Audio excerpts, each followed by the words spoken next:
What's up, everybody? Hope you enjoy this beautiful Florida skyline behind me. So lately, you've probably noticed I've had to record these awkward little videos that roll before the podcast plays because essentially I need to start begging you guys to subscribe to the YouTube channel. People don't typically subscribe when they discover podcasts or discover videos on YouTube for the first time. And when people do subscribe, YouTube knows to put us in front of more and more people so we can keep growing the show. It's just the best way to do it. That being said, the following podcast is with Andrew Ucles. He has been to the deadliest places on earth, hand-catching, man-eating beasts. And I really believe that you guys are going to love it. Thank you to everyone who's been supporting and subscribing to the show. I can't thank you enough. It's thanks to you guys, I'm not sleeping back here. So without further ado, please enjoy this conversation with Andrew Ucles. Mwah.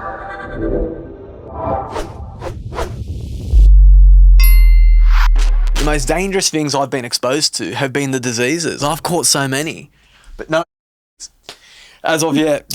That's good. It's never too late. Still early. You're still young. Exactly. How old are you? Just turned 36. 30. We're the same age. Hey, Happy birthday, bro. beauty. How did you become a Australian survivalist, crazy wildlife person? I guess I was just born in the right location. And I think anyone from the area that I'm born in, Dapto, we've got some interesting characters. You don't even out have there. to tell us. We can hear your accent. Yeah, 100%. It's a giveaway. What's been interesting though? I think coming here to the US, depending on which state that I go to, I feel like my accent's clear. Right? I feel like it's clear and it's quite understandable as an English accent. I'll go to a lot of places in the US and they'll just say, slow down, I can't understand you. And it's like, well, hold on one second. What am I doing that's wrong? But you can understand me.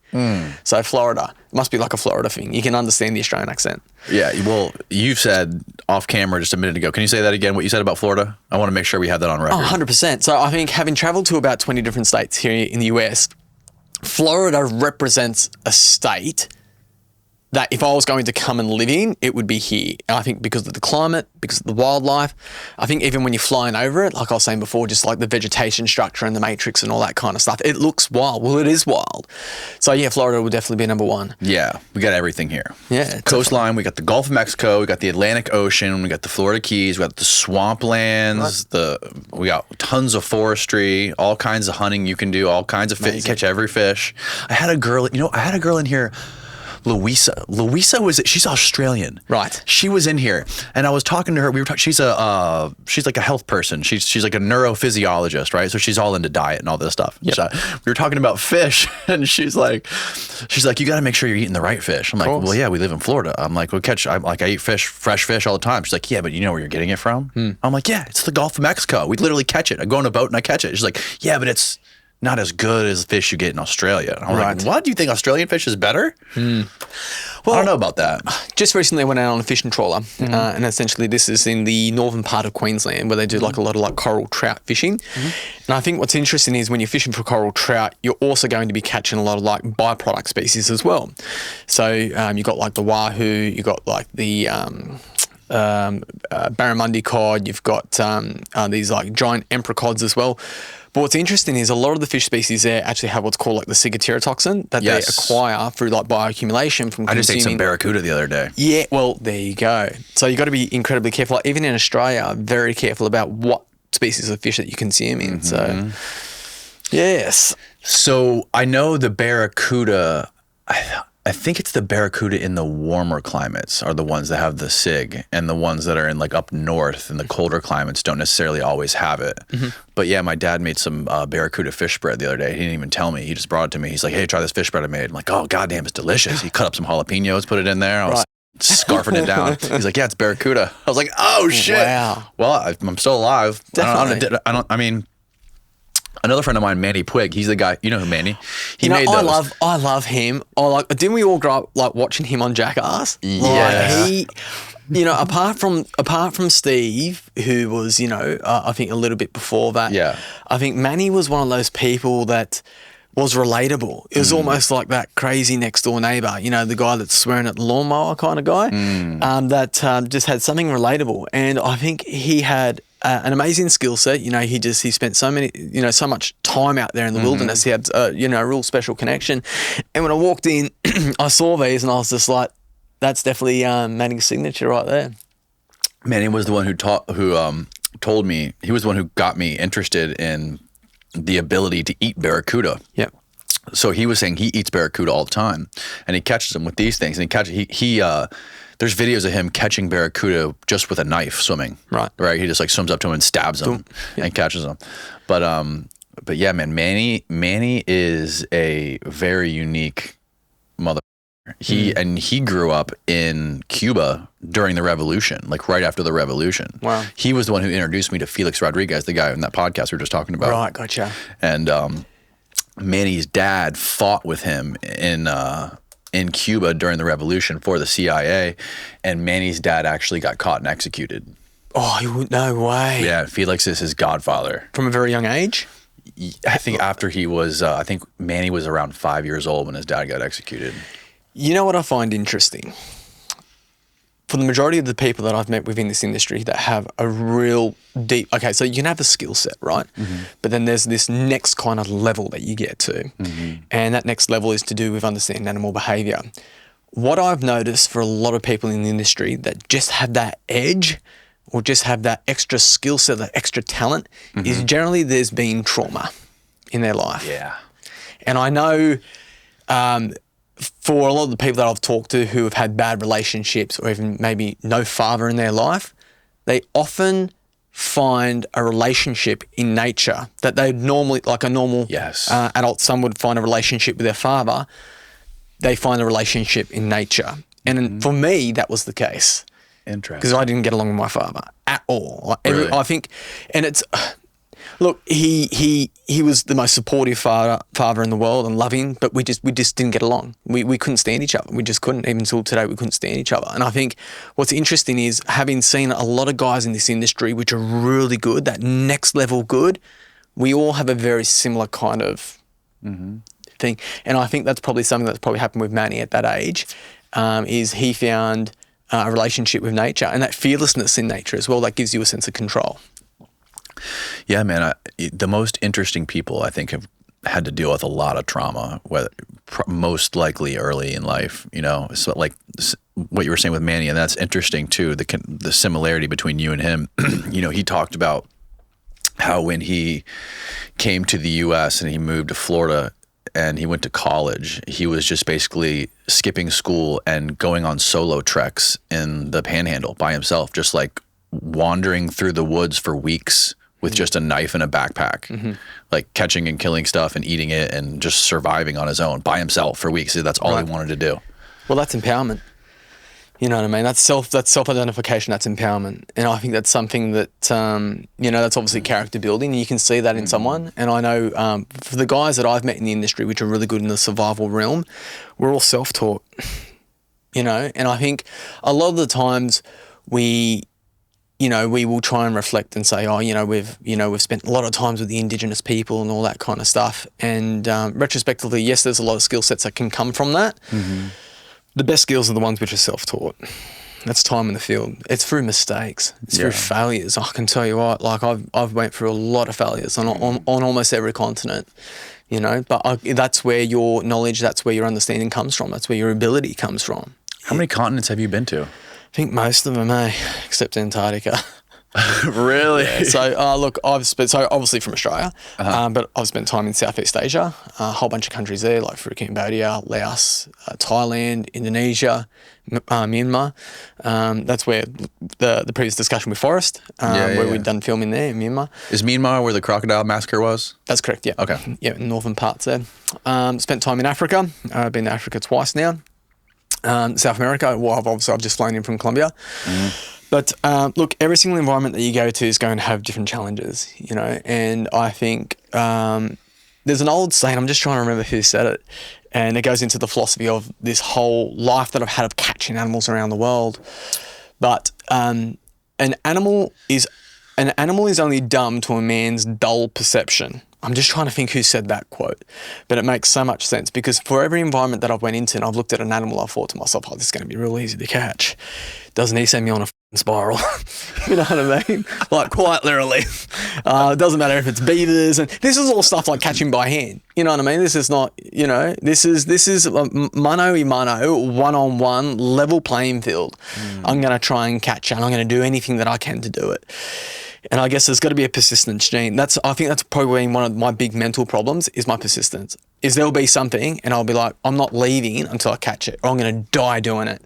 I don't know where that comes from, but and I'll take it personal. Like, yeah, I'll spend months trying to catch something. Yeah, that's what Forrest was trying to explain, the difference between the major difference between you two. And he was saying that you just have this insatiable appetite for adrenaline, or you're an adrenaline junkie and you just cannot stop chasing and trying to catch the most deadliest animals on earth. Well, it just doesn't, I think over the years, so the story starts at about 5 or 6 years old, and I used to go out into the back of West Apto with a bucket and go and catch snakes. Now, we're not talking like your average kind of garter snake. We're talking about highly venomous snake species. We've got the brown snake, we've got the, tiger snakes and black snakes. We're talking like within the top 20, quite literally. And, I wasn't stupid to the fact that I knew this thing could kill me, but it gave me like an immense control of being able to capture something like that and actually, have it in my possession. And so that's where I believe the curiosity started. And we all have natural curiosity when we start off. I think that's something which is innate and somewhat instinctual. And I guess that's probably where it started from, just going around catching snakes. And then from catching snakes, it went to like other animals. And then I'd be like watching birds. I'd be like, right, I'm going to try and, figure out different ways of catching birds. And so I think the more time that you spend out there, you become quite, what's the word? You're incredibly observant, because all that you're doing is you're studying animal behaviour. And within that, you're looking for flaws within animal behaviour. And you probably think, well, what do you mean flaws? Well, there's definitely dissection points, particularly, if you're trying to capture like mammals or birds, you've got to find a weakness within that animal's pattern or path that enables you to be able to capture him. So let me give you an example. When I was 14 years of age, I went through this whole thing of catching like birds. Fucking loved it. Like I'd wag school and just go out and try and catch birds. You'd probably, how the fuck are you going to catch birds? Yeah, how the hell do you catch a bird? Mate, this got me in a lot of trouble with the authorities. Right? This was like my first introduction. Because everything, when I was young, like there was the law, and it just went over my head. I've had to change now, but I gave not one, can I swear on this podcast? Yeah, absolutely. Not one about those wildlife laws. I just didn't care. It just didn't register in me, because it didn't. So I would go out and be like, all right, well, what animals am I going to go and catch today? So, go and catch like wombats and echidnas and all that kind of stuff. And then I remember watching these birds thinking like, I really want to get into catching birds. And so what I did was, and I went through like a lot of failures, but I soon realised like, cockatoo species like sulphur cresteds and galahs and lorikeets and rosellas, like all the parrot species. Okay, so what they do is they will actually reside in tree hollows, like when they're doing either nesting or even at night time, they'll reside in tree hollows. And I soon realised, and I had to keep distance on these birds, that if you got too close to where they were nesting up in the trees, then essentially they would identify you as a predator and they wouldn't go and hollow in these retreats. But late at night, if you stayed at a distance just before sundown, you could actually watch these birds go into the hollows. And essentially, this would be the same retreat site. So we've got our first intersection point there. I know where this guy's going at night time. Okay, so that's tick box number 1. Now, tick box number 2 is, well, how the hell do I get up the tree?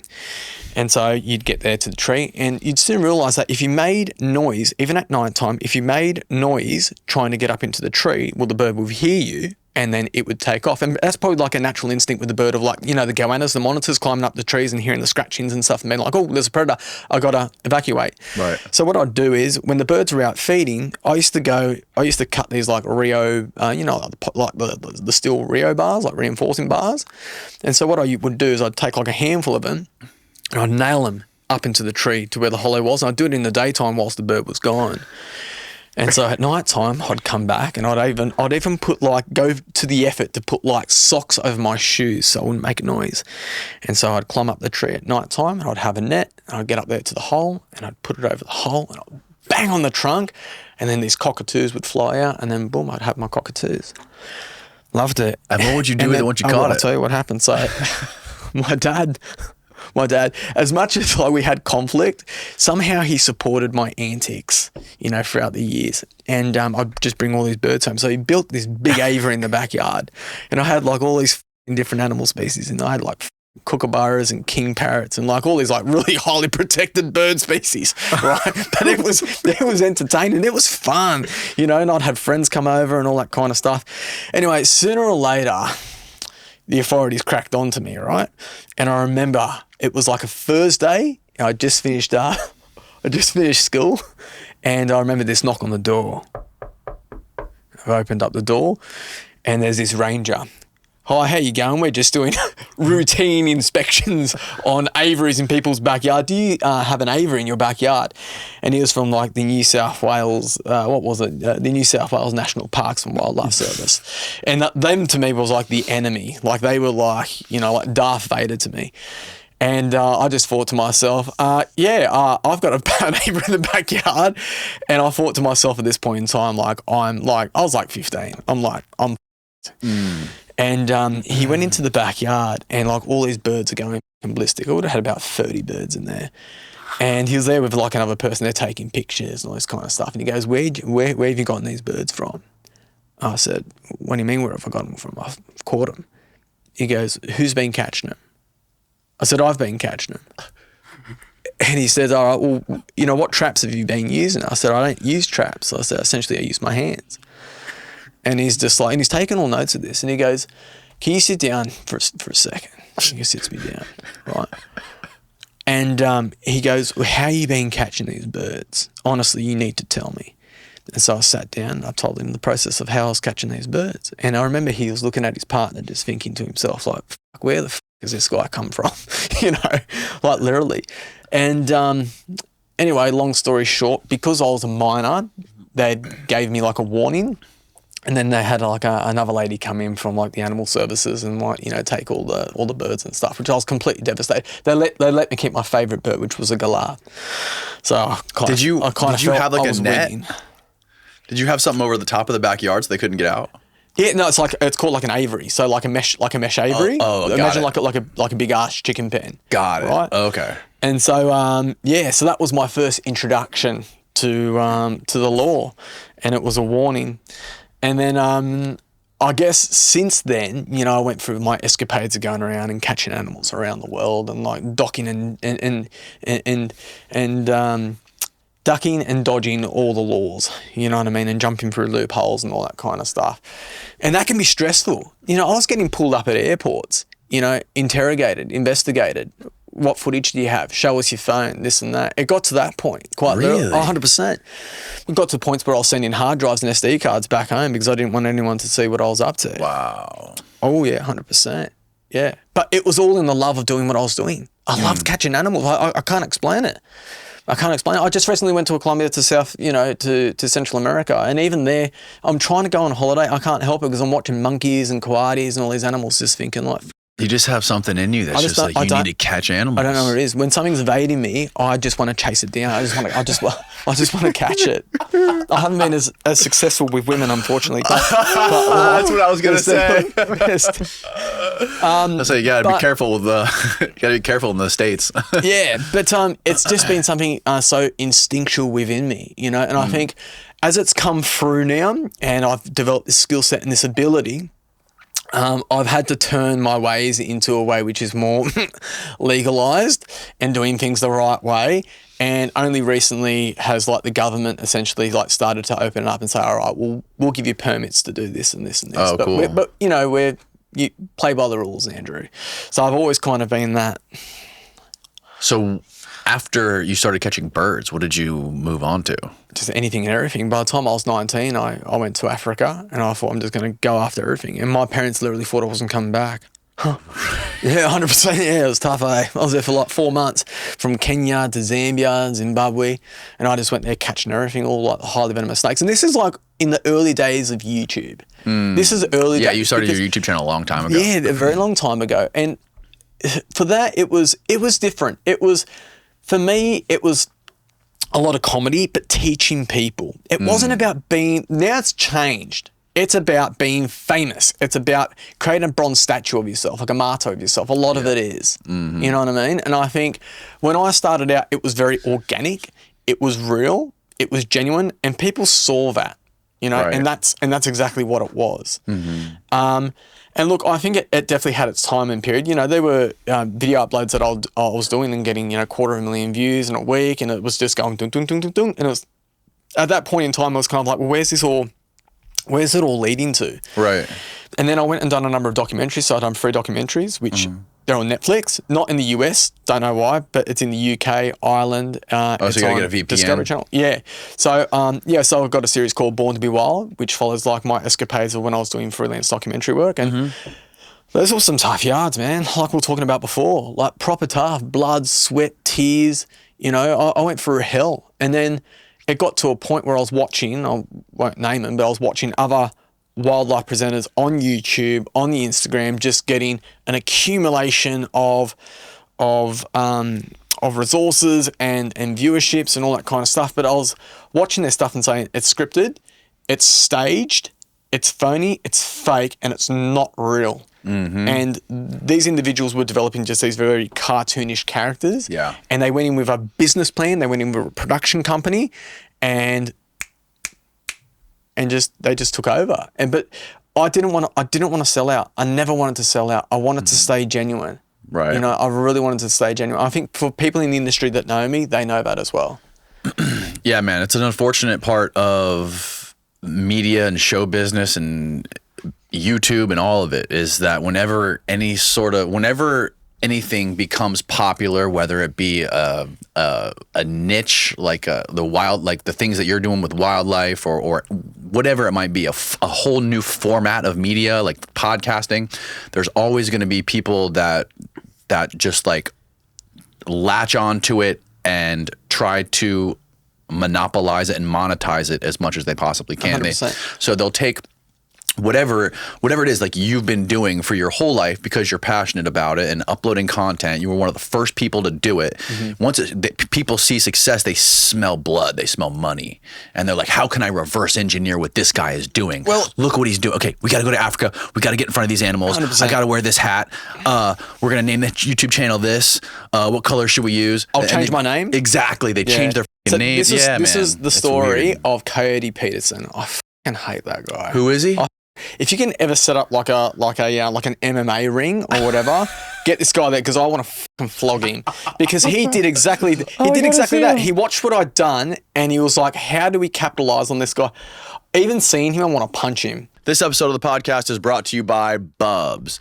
Bubs Naturals is a badass company that has collagen, peptides, it has coffee creamer, has coffee, electrolytes, and they are amazing because they are a tribute company to a Navy SEAL and former CIA contractor Glenn Bubs Doherty, who died defending American freedom in Benghazi, Libya. Again, there is obviously no shortage of collagen products available on the internet, but I support Bubs because it is not only a superior product, but they support American veterans by donating 10% of all their proceeds to veteran organizations and 100% of their proceeds on Veterans Day. Bubs collagen peptide packets are easy to use as a daily supplement. I keep them in my truck and I drink them on the way to the gym. It's flavorless, easy to mix nature. It makes it easy to mix into anything.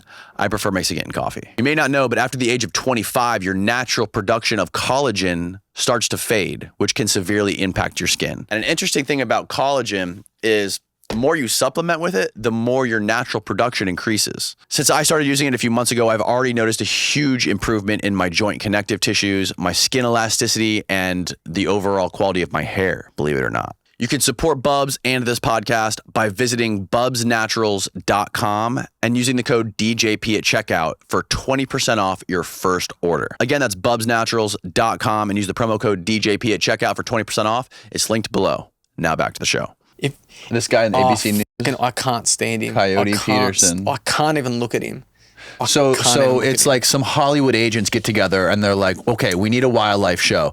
We're going to sell it to A&E. Who could we get? They give a bunch of auditions and they get this guy to come in and they teach him how to handle animals. I think what there is there's two different types of people in this industry. There are those that have a genuine skill set and ability, and there are those that see an opportunity and know the business structure of how to move forward. Yes. And he'd done that, and he'd done it well.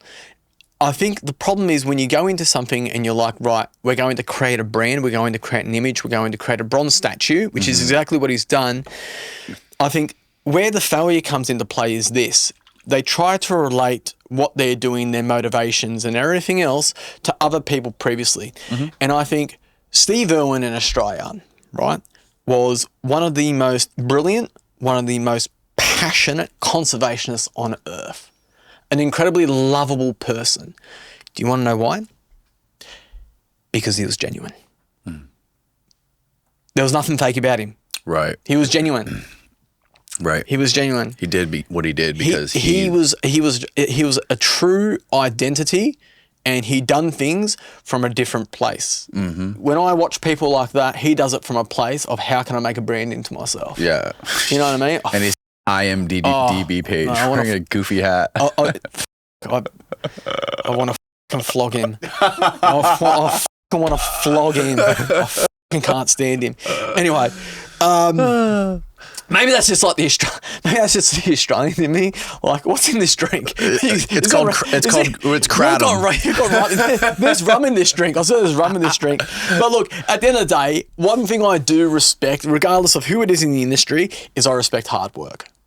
Because regardless if you're a phony or a fake or whatever, there's got to be some hard work that gets put into that. Yeah. So let me try and reverse engineer that conversation into saying, you got to respect people for the hard work that they put in. You know what I mean? And I think ultimately, you know, we've come to a time where we've got some big environmental problems which are happening, and we need people out there to be advocates for the environment in whatever format or retrospect. You know, I think, and that's something that's probably innate and comes from.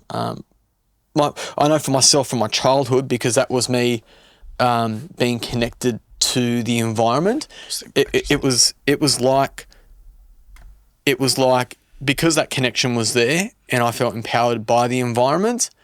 You want to protect something that, you know, like if I'm stressed or upset or down or whatever, where do you think I go? You think I go into the city? You think I go into, no, mate, I go into the bush by myself.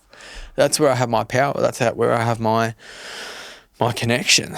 You know what I mean? And I think when you have that, you want to protect it. I think that's where it comes from real deep, you know? At what age were you when you figured out how to turn this fascination with wildlife and catching deadly animals into a job? Like, when did that happen? So I went to university. I did a degree in environmental science. And then after that, I had done a master's in wildlife conservation. But still, whilst all this was going on, I was still doing my antics of catching animals. And it wasn't until I started posting on YouTube, I started seeing like a big following that was coming in and watching. I thought to myself, maybe I can actually keep doing what I'm doing with this love and go around the world and do this. And essentially that's what I did. I went around the world with my camera and done this. And then I had a really good friend of mine, which just joined me in Medellin in Colombia, my mate Dave. He taught me how to do the very basics of video editing using Adobe, you know, obviously with a cracked format because I couldn't afford the real one. Right. And essentially just taught me the basics of this. But a lot of it was to do with, I wanted to have like a sense of humor that ran through it as well, and like real thick humor as well. And and then I had another big thing that happened, and I haven't really opened up too much about it. I know Forrest knows a bit more about it. So Bear Grylls had came through, and he had done a very successful job of, building a brand of survival and getting a lot of people involved in that and kids and all that kind of stuff. And I think that was absolutely amazing that how he opened up that niche and that genre. And then essentially what had happened was he had left the network, and the network at Discovery was trying to find the next person to essentially come in and start their own genre. And they reached out to me, and this was back in 2015. So I got into contract with ITV America. I don't know how much of this I can say because it was probably, NDAs I had to sign. Hey, fuck it. It was over 10 years ago. You're good. Yeah. And so I went in with probably, out of the entire crew of 12 people, I dare say 10 of them were the greatest cunts you ever met. Yeah. Like, cunts, proper. Oh, yeah. And then there was only 2 that represented to be people that, were generally had my back. I remember, so I'd done all this work. I'd created this entire platform and everything that I was doing with the footage and all that kind of stuff. And the first series, and this went on for ages because I know they're having their new CEOs of Discovery come through. And essentially I just said, I want to come in and do something that's never been done before. I don't want to do what other people have done. It doesn't interest me. I want to take things to a whole new level. And I'm like, okay, this sounds great. So I remember the first episode that we shot was actually in Thailand. And I remember there was a dinner that we had and everyone had been brought in and there was about 12 people sitting down. And I finally thought to myself, like, I've worked so hard to be here. Like the amount of times I've almost died to be sitting here at this table, and now, you know, finally my career is about to take off. And anyway, this guy stands up. I don't know who he was. I think it was the executive director. Stands up and you know, he gives this speech for like 10 minutes about everyone, you know how hard they've worked to be here and and this and that, and you know, starts, you know, telling about the projects that he's worked on and this and that, and then he takes a seat. And there's a guy sitting across from me who's ex-British Special Forces, right? He's a consultant, survival consultant. He's done multiple networks, you know, he's always in the background. He's the background guy to make sure everything's going safe. He's the first aider. This guy's like the real, what is it, the MacGyver, right? His name's Kieran O'Donnell, right? He's actually, I think that Mr. Beast guy, he's now his, you know, survival security like agent kind of guy. Yes. Oh, wow. No, he's next level. And so Kieran's got an amazing ability to just read a room, right? I guess that's why he's trained the way he is. And he looks at me and he sees the look on my face and he goes, "Oh, can I just say something? We're actually all here because of this young man." And that was the first time that I thought to myself, this is someone that's actually got my best interests at play.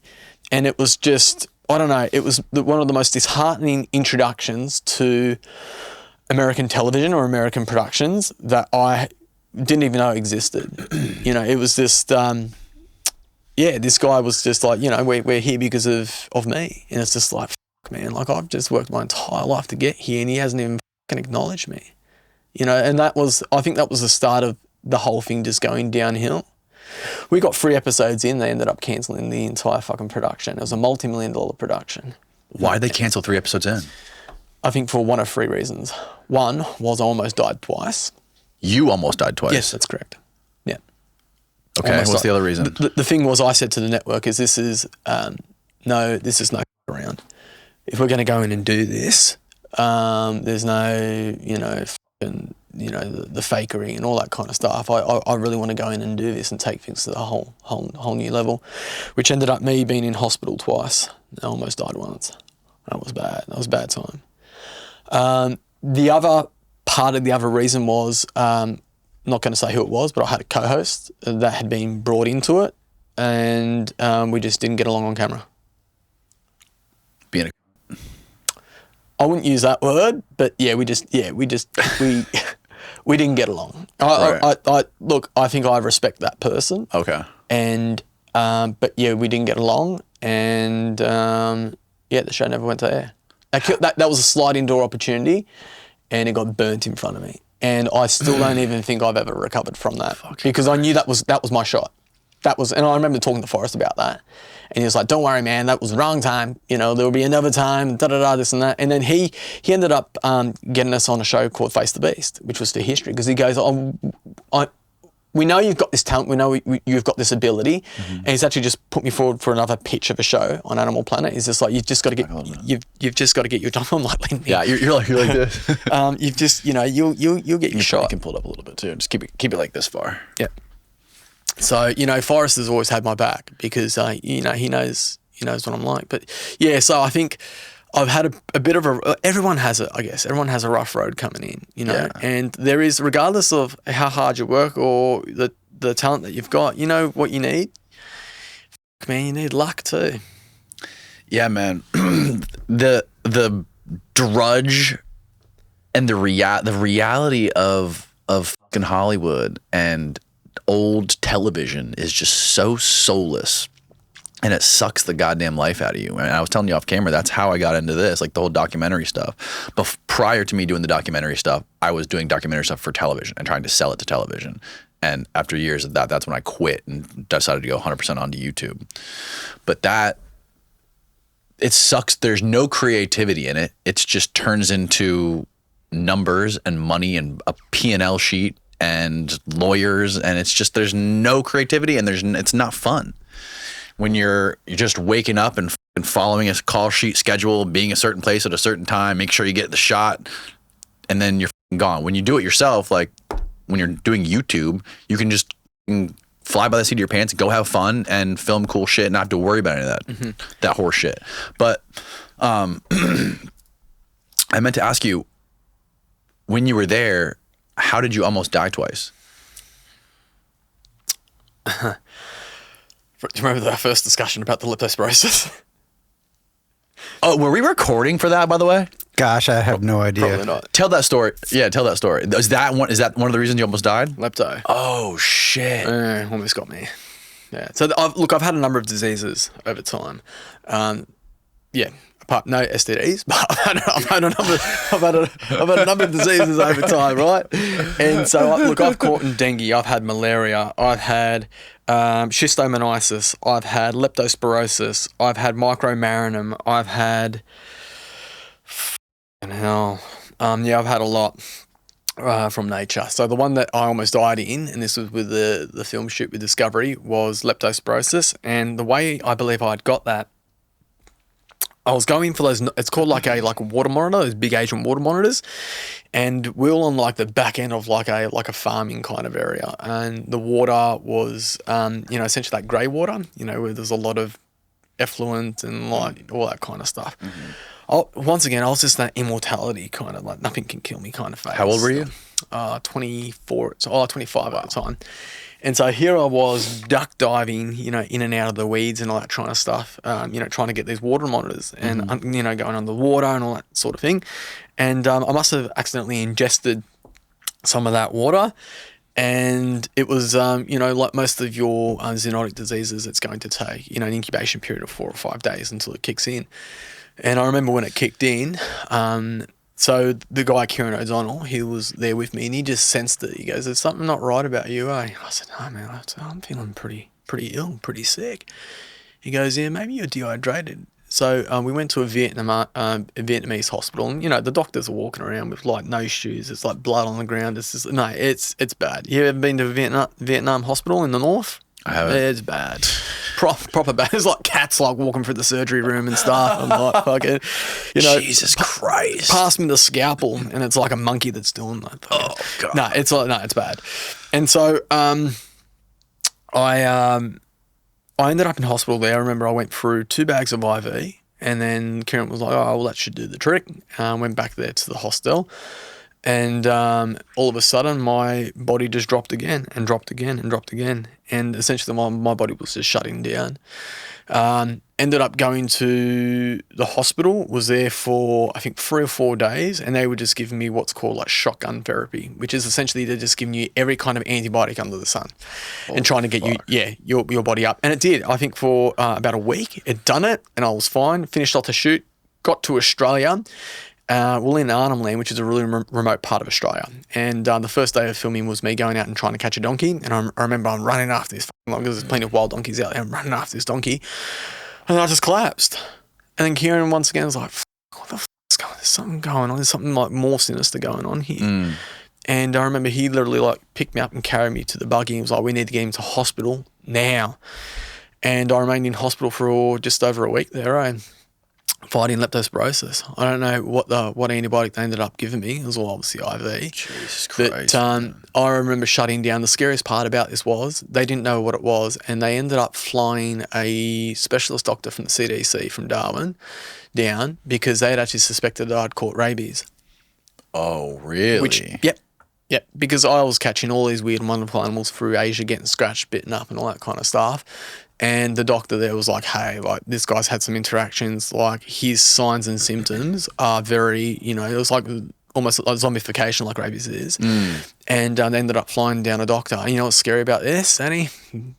Imagine this: you're on the bed, you're dying, and you're in a dark room, you're in the biohazard room, and a lady walks in. And the first thing she says is it okay if I can turn on the lights? And I just nodded. I was she turned the light on, and she goes, Andrew, I'm just going to pour you a glass of water. Can you have a drink? And in the smallest amount of energy that I had, I said to her, you've just tested for 2 things. And she stopped and looked at me. I said, you've just tested for my reaction to light, and now you've tested my reaction to drink water. I said, these are the 2 things that you test for when someone's going through the early stages of rabies. I said to her, if you're telling me I've got rabies, I said, we both know I'm dying on this bed. She didn't say anything. Oh, wow. Dude, the survival rate of rabies is like very low, right? It's like 99.9% like death rate. And I think there's one lady that survived it here in the US, and the only way they were able to bring her back was they put her into an induced coma and let her body ride it out. But even then, I think she had ongoing problems. I think she might have made a full recovery now, but I think there's only been like 1 or 2 people in the world to ever survived rabies. I will mention that I had pre-exposure, my prophylaxis. I did have pre-exposure, but when I got bitten and scratched by these animals, I didn't have the post-exposure, which you're supposed to have. Post-exposure essentially being that once you've been bitten or scratched, it's on day 0 that you've been bitten. You have an injection at day 7 and day 21. I believe there's 3 injections that you have. And then, then that counters any kind of infection of like rabies. So as long as you get the injection right away. That's correct. And if you've never had the injection, then I believe it's 6 injections right there, all in one. So, there's obviously a very effective vaccine for it, but you just need to make sure that you take the right procedures in that protocol of how to take a medication. Wow. But that was. People say with the animals, the fear of the animals, not the fear of the animals. The animals, like, you can deal with. It's the shit that you can't see, the microbes. That's where it's terrifying. So tell the story about what you caught from the can. Oh, no, so that was the story that I was saying. So there was a story in America many years ago where a rat had actually pissed over like a bunch of cans and she'd drunk it and she was able to get leptospirosis that's not how you actually caught it? No, I got it from duck diving. Right. So when I was in the rivers in that murky water, that's how I'd caught lepto. But your dad always told you to wipe off the can. Right, exactly. Because the rats piss on it. Right. But, have you heard of toxoplasmosis? Yes, I have. Yeah. That's another thing that rats have. Yes. Weird disease. Bad. Weird as fuck. That's why pregnant people can't go around kitty litter. Pregnant women. Really? Yeah, because they're afraid they'll get toxo. There was another story in Australia. I thought this was an interesting one where it's like a typical Australian thing, to be, bet to do something stupid. And these guys were having a bit of a barbecue and there was a slug and he said to his mate, he goes, I'll give you $10 if you swallow that slug. As you do, right? And so anyway, he's put this slug in his mouth and, he's probably got like a corona and like swallowed it down and they all had a good laugh.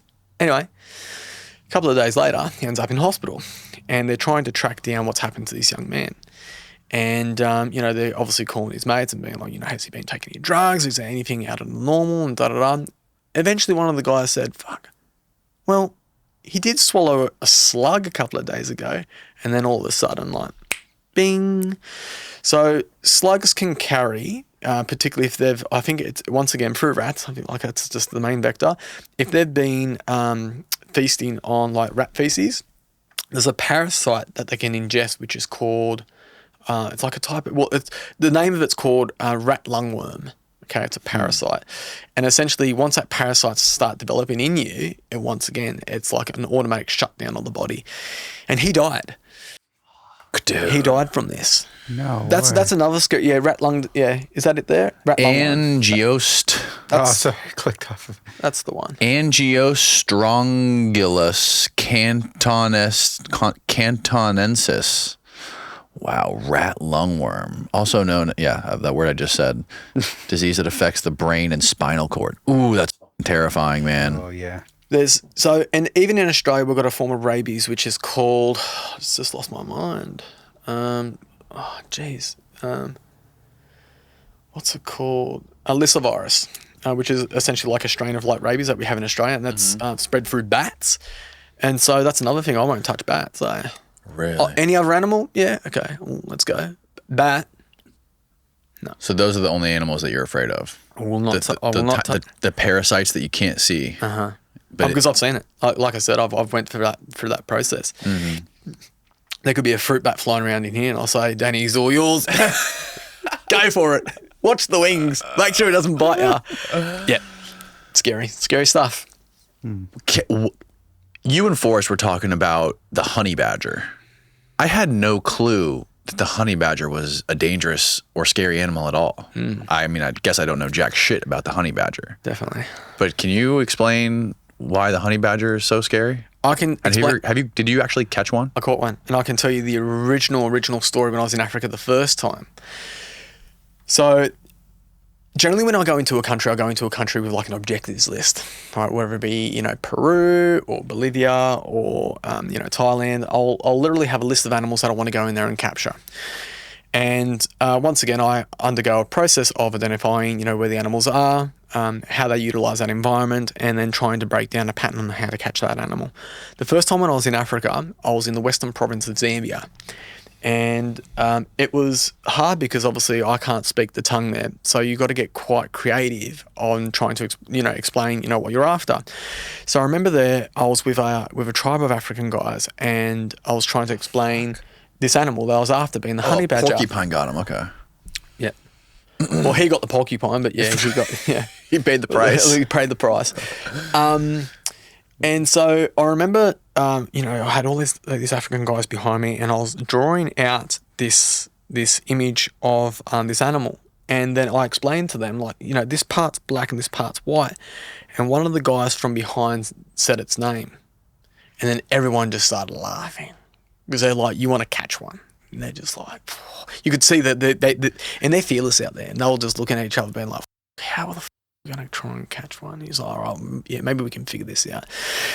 So this is actually the same time we went out there catching the baboons, because we were doing like the hunting of the baboons with the dogs. And that's a pretty vicious thing to be part of. But I watched how they did that and ate baboons with them, all that kind of stuff, which I should have known better because, they're known to carry all sorts of things like Ebola and everything else. But anyway, that's another story. Anyway, went out there for 5 days into the savannah trying to track down a honey badger. Oh, we found one. And this thing went into a hole and all the dogs are barking and all this kind of stuff. And he's like, he's in there. I said, right. Between 5 of us and 2 machetes, I said, we'll get him out.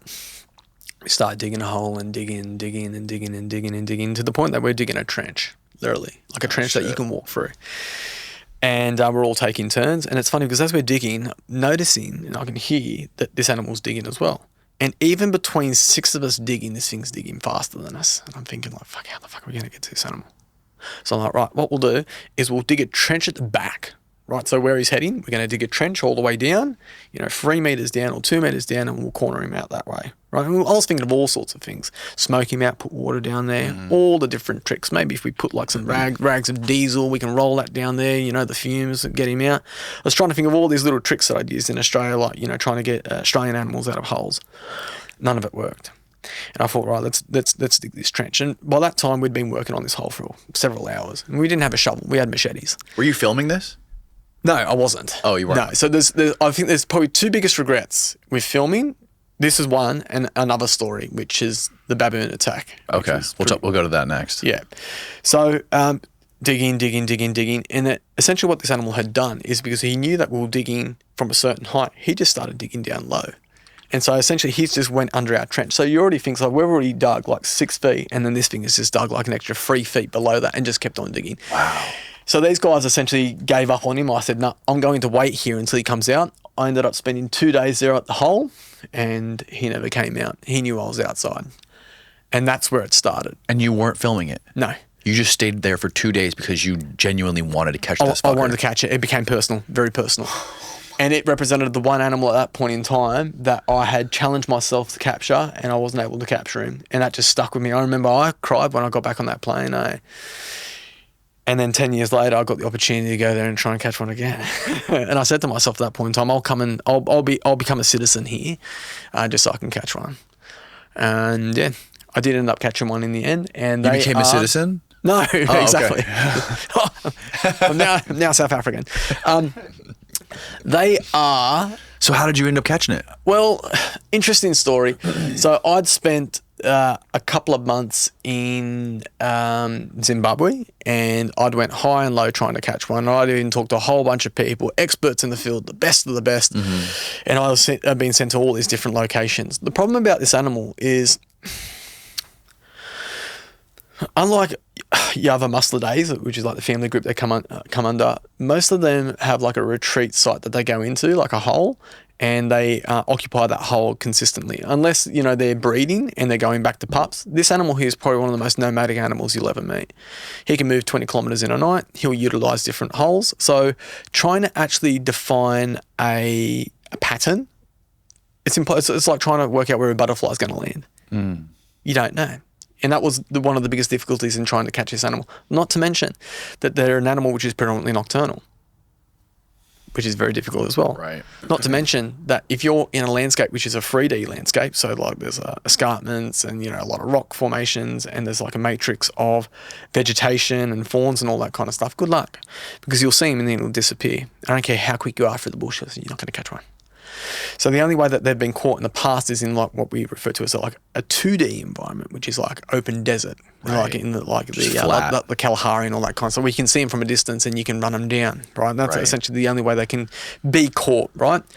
But they also represent a big issue to a lot of the farmers, particularly like the bee farmers, because they get into like the honey.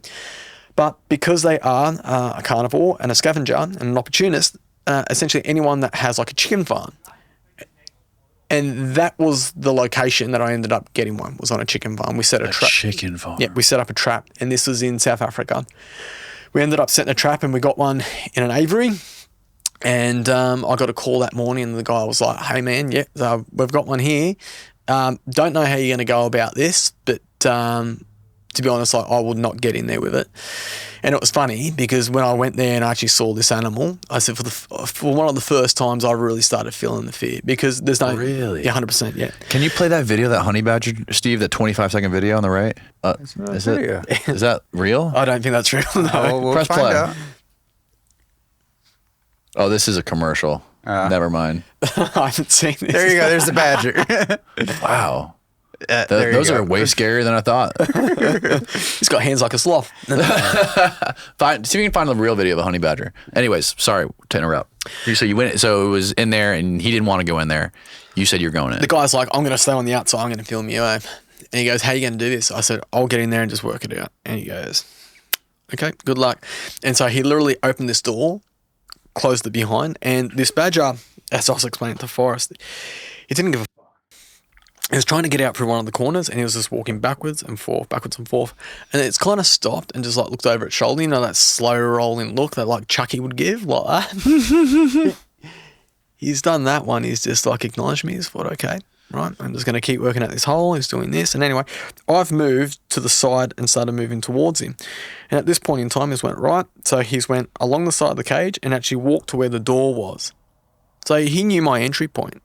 Think about that for a split second. If you want to kill someone, right, and they're in this room, where's the exit? You got that exit door there, right? Right. So what are you going to do? Well, you're going to approach them from a line that you're going to come in a direct line from that exit door, right? So they can't get past you, and that's exactly what he did. He had lined me up, and he said, "I'm going to get you if it's the last thing I do." And that's a line. He's got the opportunity to walk away, you know. Yeah, exactly. But he doesn't, because he's just got this territorial, you know, this is my area, back out kind of area. And I don't know what it is. I don't know if it's something to do with the hormones, something to do with the way that they're wired, but they just don't have a fear. They just continue. Fucking vicious little animal. More than the inspiration to catch one, it became an animal to me that I completely love. There he goes. Holy shit, dude. It is such an amazing animal. Like I love this animal so much. And there's no way of, I think in America, I think there's a couple of guys that have them as like captive pets and all that kind of stuff. But in Australia, we don't have the ability to bring in like an exotic animal like this as a pet. Mm-hmm. I would do anything to sit down with whoever's in charge and be like, "Listen, can we please just bring in like a breeding pair?" Like, I love this animal. I really love this animal. So when it got in front of the door to your entrance to the room, what happened? He came straight at me. He lined me up. And they're fast. And I mean, look, I'm fast, but this animal, he's got agility and speed. And so he chased me around. So I was like... He chased you around? Yeah, I was essentially like screaming, yelling, trying to like hold on to the fucking mesh, trying to get my legs off the ground. Like, this thing was just fucking after me. How big was it roughly? And so what they do is the name of the honey badger, it's also got another name, which is called the rattle, right? Essentially, rattle. The rattle. So when they're coming at you, they're growling, and that growl goes straight through your body. And look, I've had animals charge me before, and you feel the noise that they make, and you can compartmentalize that noise and put it into your brain where it's like, yeah, I know you're coming after me and da-da-da, but you're not mocking me. You know what I mean? Like you're not putting fear into me. When that animal comes at you with that noise, he puts fear straight into a part of your body you've never even felt before. Straight out. I can't do it, but yeah, he puts fear straight into your body, and you know you're not in control. He is.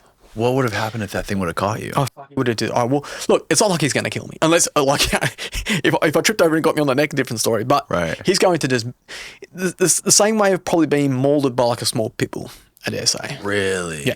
So you're going to be screaming and yelling a lot. Yeah, and not just that. Like this animal is. The way that it flexes, its ability to flex and maneuver and all that kind of stuff, very difficult to handle. So I ended up having to get him into a net, and even then, because of like the looseness of the skin, very hard to handle an animal like this. Incredibly difficult. But like truly, it's. I think in all my escapades and having dealt with different animals around the world, each one's unique. Can you find a regular video, not like a vertical one? Do you have any videos on your channel of one? No. So what I've done is I've done a complete documentary on this quest for a honey badger. And until I have the right production company, until I have the right network, the right opportunity to release this, I'm just going to hold on to content. Holy shit, man. What's Everything is afraid of a honey badger. Oh, that's a big-ass lion. Do they have anything... like in particular that they like to eat, or do they just go for you said they're scavengers, so they'll just eat anything? They're a scavenger, they're an opportunist. So you can see what's he eating there, like a small crocodile. Here he's got a snake. So yeah, they're a snake specialist. And I think holy shit, he just attacked a cheetah. They're such an intelligent animal, and I think part of that intelligence has probably got something to do with the fact that they've got such a diverse range of species that they consume. Is you got to think, you got to work out a tactic to catch all those different species of animals. Like you've got to have an amazing ingenuity. You've got to be like a problem solver, quite literally. And that's what I think is like really unique about this animal is they are completely a problem solver. I think, yeah, look, that animal there literally should be the. They are kind of cute too. They are. They really are. When they're not showing their teeth. Yeah, they're gorgeous. They really are gorgeous. So what was the story with the baboons? Right. So this is the first time in Kenya, and like in Australia, I'd never had any kind of experience with baboons. We don't have primates in Australia, right? And it's funny because a stone throw away like Papua New Guinea and Indonesia, we've got primates, but Australia, the Australian continent, is quite unique in the fact that we don't. The closest thing probably to a primate would be, I don't know, like maybe like a possum that we got. I think that would probably be the closest thing. So essentially. I went to Africa and had like a list of all these animals that I wanted to catch. This was the first time I was there, and a savanna baboon was one of them. And I remember going into a wildlife, it was like a dingy wildlife park, and I met up with two young guys there. And I said, oh, look, I'd like to learn how to handle a wild baboon. And these two African guys look at each other, and they're like, "Okay, we can help. This is good. This is a life lesson." Is that something people typically would want to do? Is catch baboons? No, we have no interest in catching baboons. No, this is a good life lesson, and I think for anyone traveling to Africa, I think they'll hear this analogy, or people who live in Africa will hear this analogy, and they'll just laugh. They'll just get it. So I was with these two very enthusiastic. African young men, and they're like, "Oh, we've got some baboons here. We can show you." And I said, "Okay." So I went into the zoo, and anyway, it was like kind of this dingy menagerie where they had these, these baboons, and they were somewhat habituated. And I said, oh, yeah, cool. I said, oh, you guys know how to handle. Oh, yeah, we do a lot of the handling here. And I've caught hundreds of them before, and, gave me the whole spiel on his professionalism of handling baboons and stuff. And I said, okay, is there any way that we can try and catch a wild one? He goes, yeah, sure.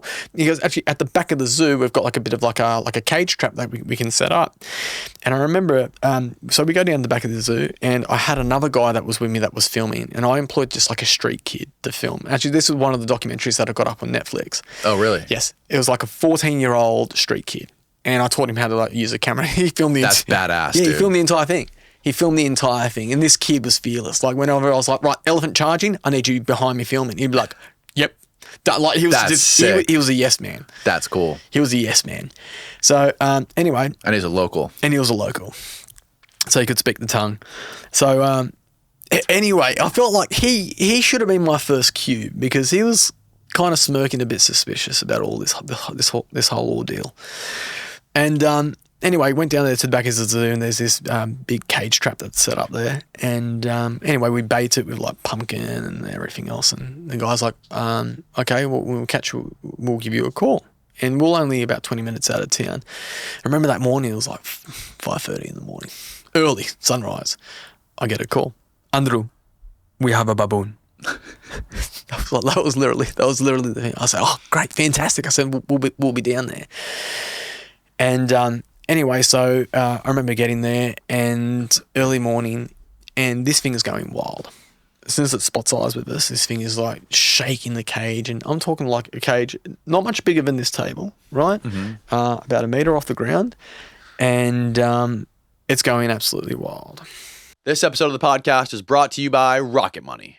Do you ever feel like money is just flying out of your bank account each month and you have no clue where it's going? Well, I do. It's to all those subscriptions you have. Think about it. Between all your streaming services, productivity tools, fitness apps, meditation guided apps, it's endless. And I'm guilty of this. So I ended up using Rocket Money to figure out which subscriptions I'm still paying money for every month, and they helped me cancel all the ones I no longer use. If you're unfamiliar with Rocket Money, it's a personal finance app that helps you cancel your unwanted subscriptions, monitor your spending, and helps lower your bills. And it's not just about canceling subscriptions, it's about monitoring and controlling your spending. You can see all your subscriptions in one place. No more digging through bank statements or suffering these long, grueling calls with customer service people. They'll even work on getting you refunds on subscriptions that you haven't used. They're very skilled negotiators. Rocket Money can potentially lower your bills by up to 20%. Just snap a photo of your bill, send it to them, and they will handle the rest. The bottom line is Rocket Money has already helped over 5 million users save an average of $720 per year.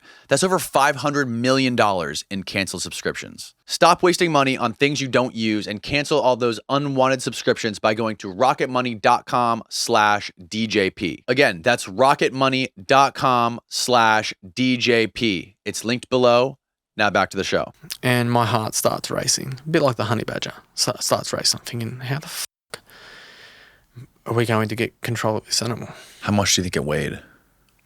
Maybe about 14 kilos. What? 14, Kilos? 14, 15 kilos. Oh, what do you guys use? God damn it. We use pounds. Yeah. How? Yeah, I don't understand metric system. Like a small child? Okay. Yeah, How many kilos are in a pound? Like a 2-year-old? Oh, mate, I don't know. You're going back to my science days. You're really going to get me here, right? Oh, God. Do we really have to Google this?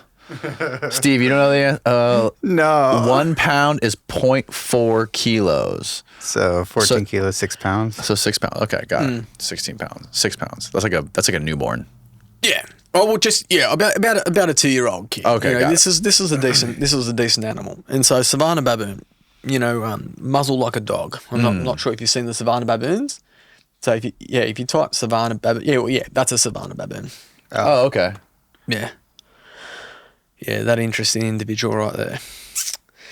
And so this baboon's going absolutely wild, and the birds are flying and all this kind of stuff, and they start talking in their own tongue. Mm-hmm. And I'm like, what's going on here?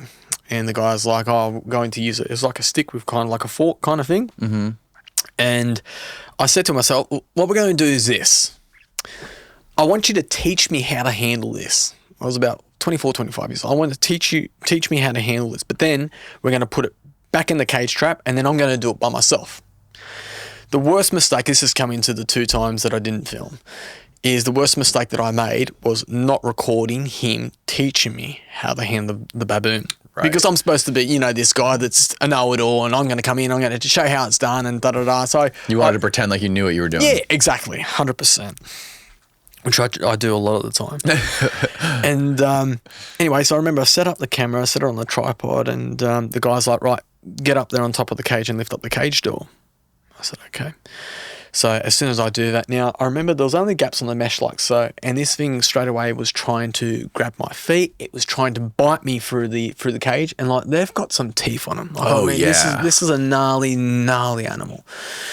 And anyway, it's trying to psych me out. It's making all these crazy noises and all that kind of stuff. Mm-hmm. And I eventually managed to get the cage door up, and the guy grabs it by the tail. And I remember just watching it grab the sides of the cage door, and the cage doors are like flexing in and out just based on the power of the animal. And at this point in time, I'm thinking, there's no way. There's no humanly way possible we're going to get control of this animal. It's just not even. And I was paying them for this. Right? Yeah. So anyway, they've got this thing by the tail, they're pulling out, this thing's screaming and going off. And anyway, they eventually pull it out. And I'm thinking to myself at that point in time, like, these animals are ambidextrous and they can probably use their tail the same way as their feet, you know, Right. as like a leverage point, you know, like a primate does. So anyway, I've almost got to like explain it. So he's got it by the tail and he's holding it like this, and this thing's going crazy and it's like trying to grab him. And then he's saying to his mate, quick, like try and pin it down with a stick. Anyway, in all this craziness, it's kind of worked out that because of the sheer weight of this animal, it can't pull itself up by its tail. So he's got it by the tail and it's trying to pull itself up, but like gravity's working against. So I'm thinking to myself, oh, well, maybe we've got a bit of a chance here. Anyway, I'm still on the cage at this point in time, and I've jumped down and I'm saying to him, like, what can I do? How can I help? How can I help? And as he's trying to maneuver into position, what it does is it grabs the sides of the cage and goes, right, well, if I can't get you that way, I know how I'm going to get you. And it pulls itself towards the cage and then just goes, boonk, like jumps off the cage back onto him. And I mean, it happened like that. And so automatically it's went for his face. And what he's done is he's put his arm like that straight in front. And so the baboons grab him and it's bitten him on the arm. But as it's bitten him, he's turned to me. So all I'm seeing now is the back of a baboon in front of me. And my instinct straight away is like, I've got to help this. The guy's screaming, the baboon's screaming. There's just the worst energy in the world, and I've grabbed this thing by the tail and I've started pulling as hard as I could to rip this thing off. And I just remember the sheer strength of that animal holding on to him.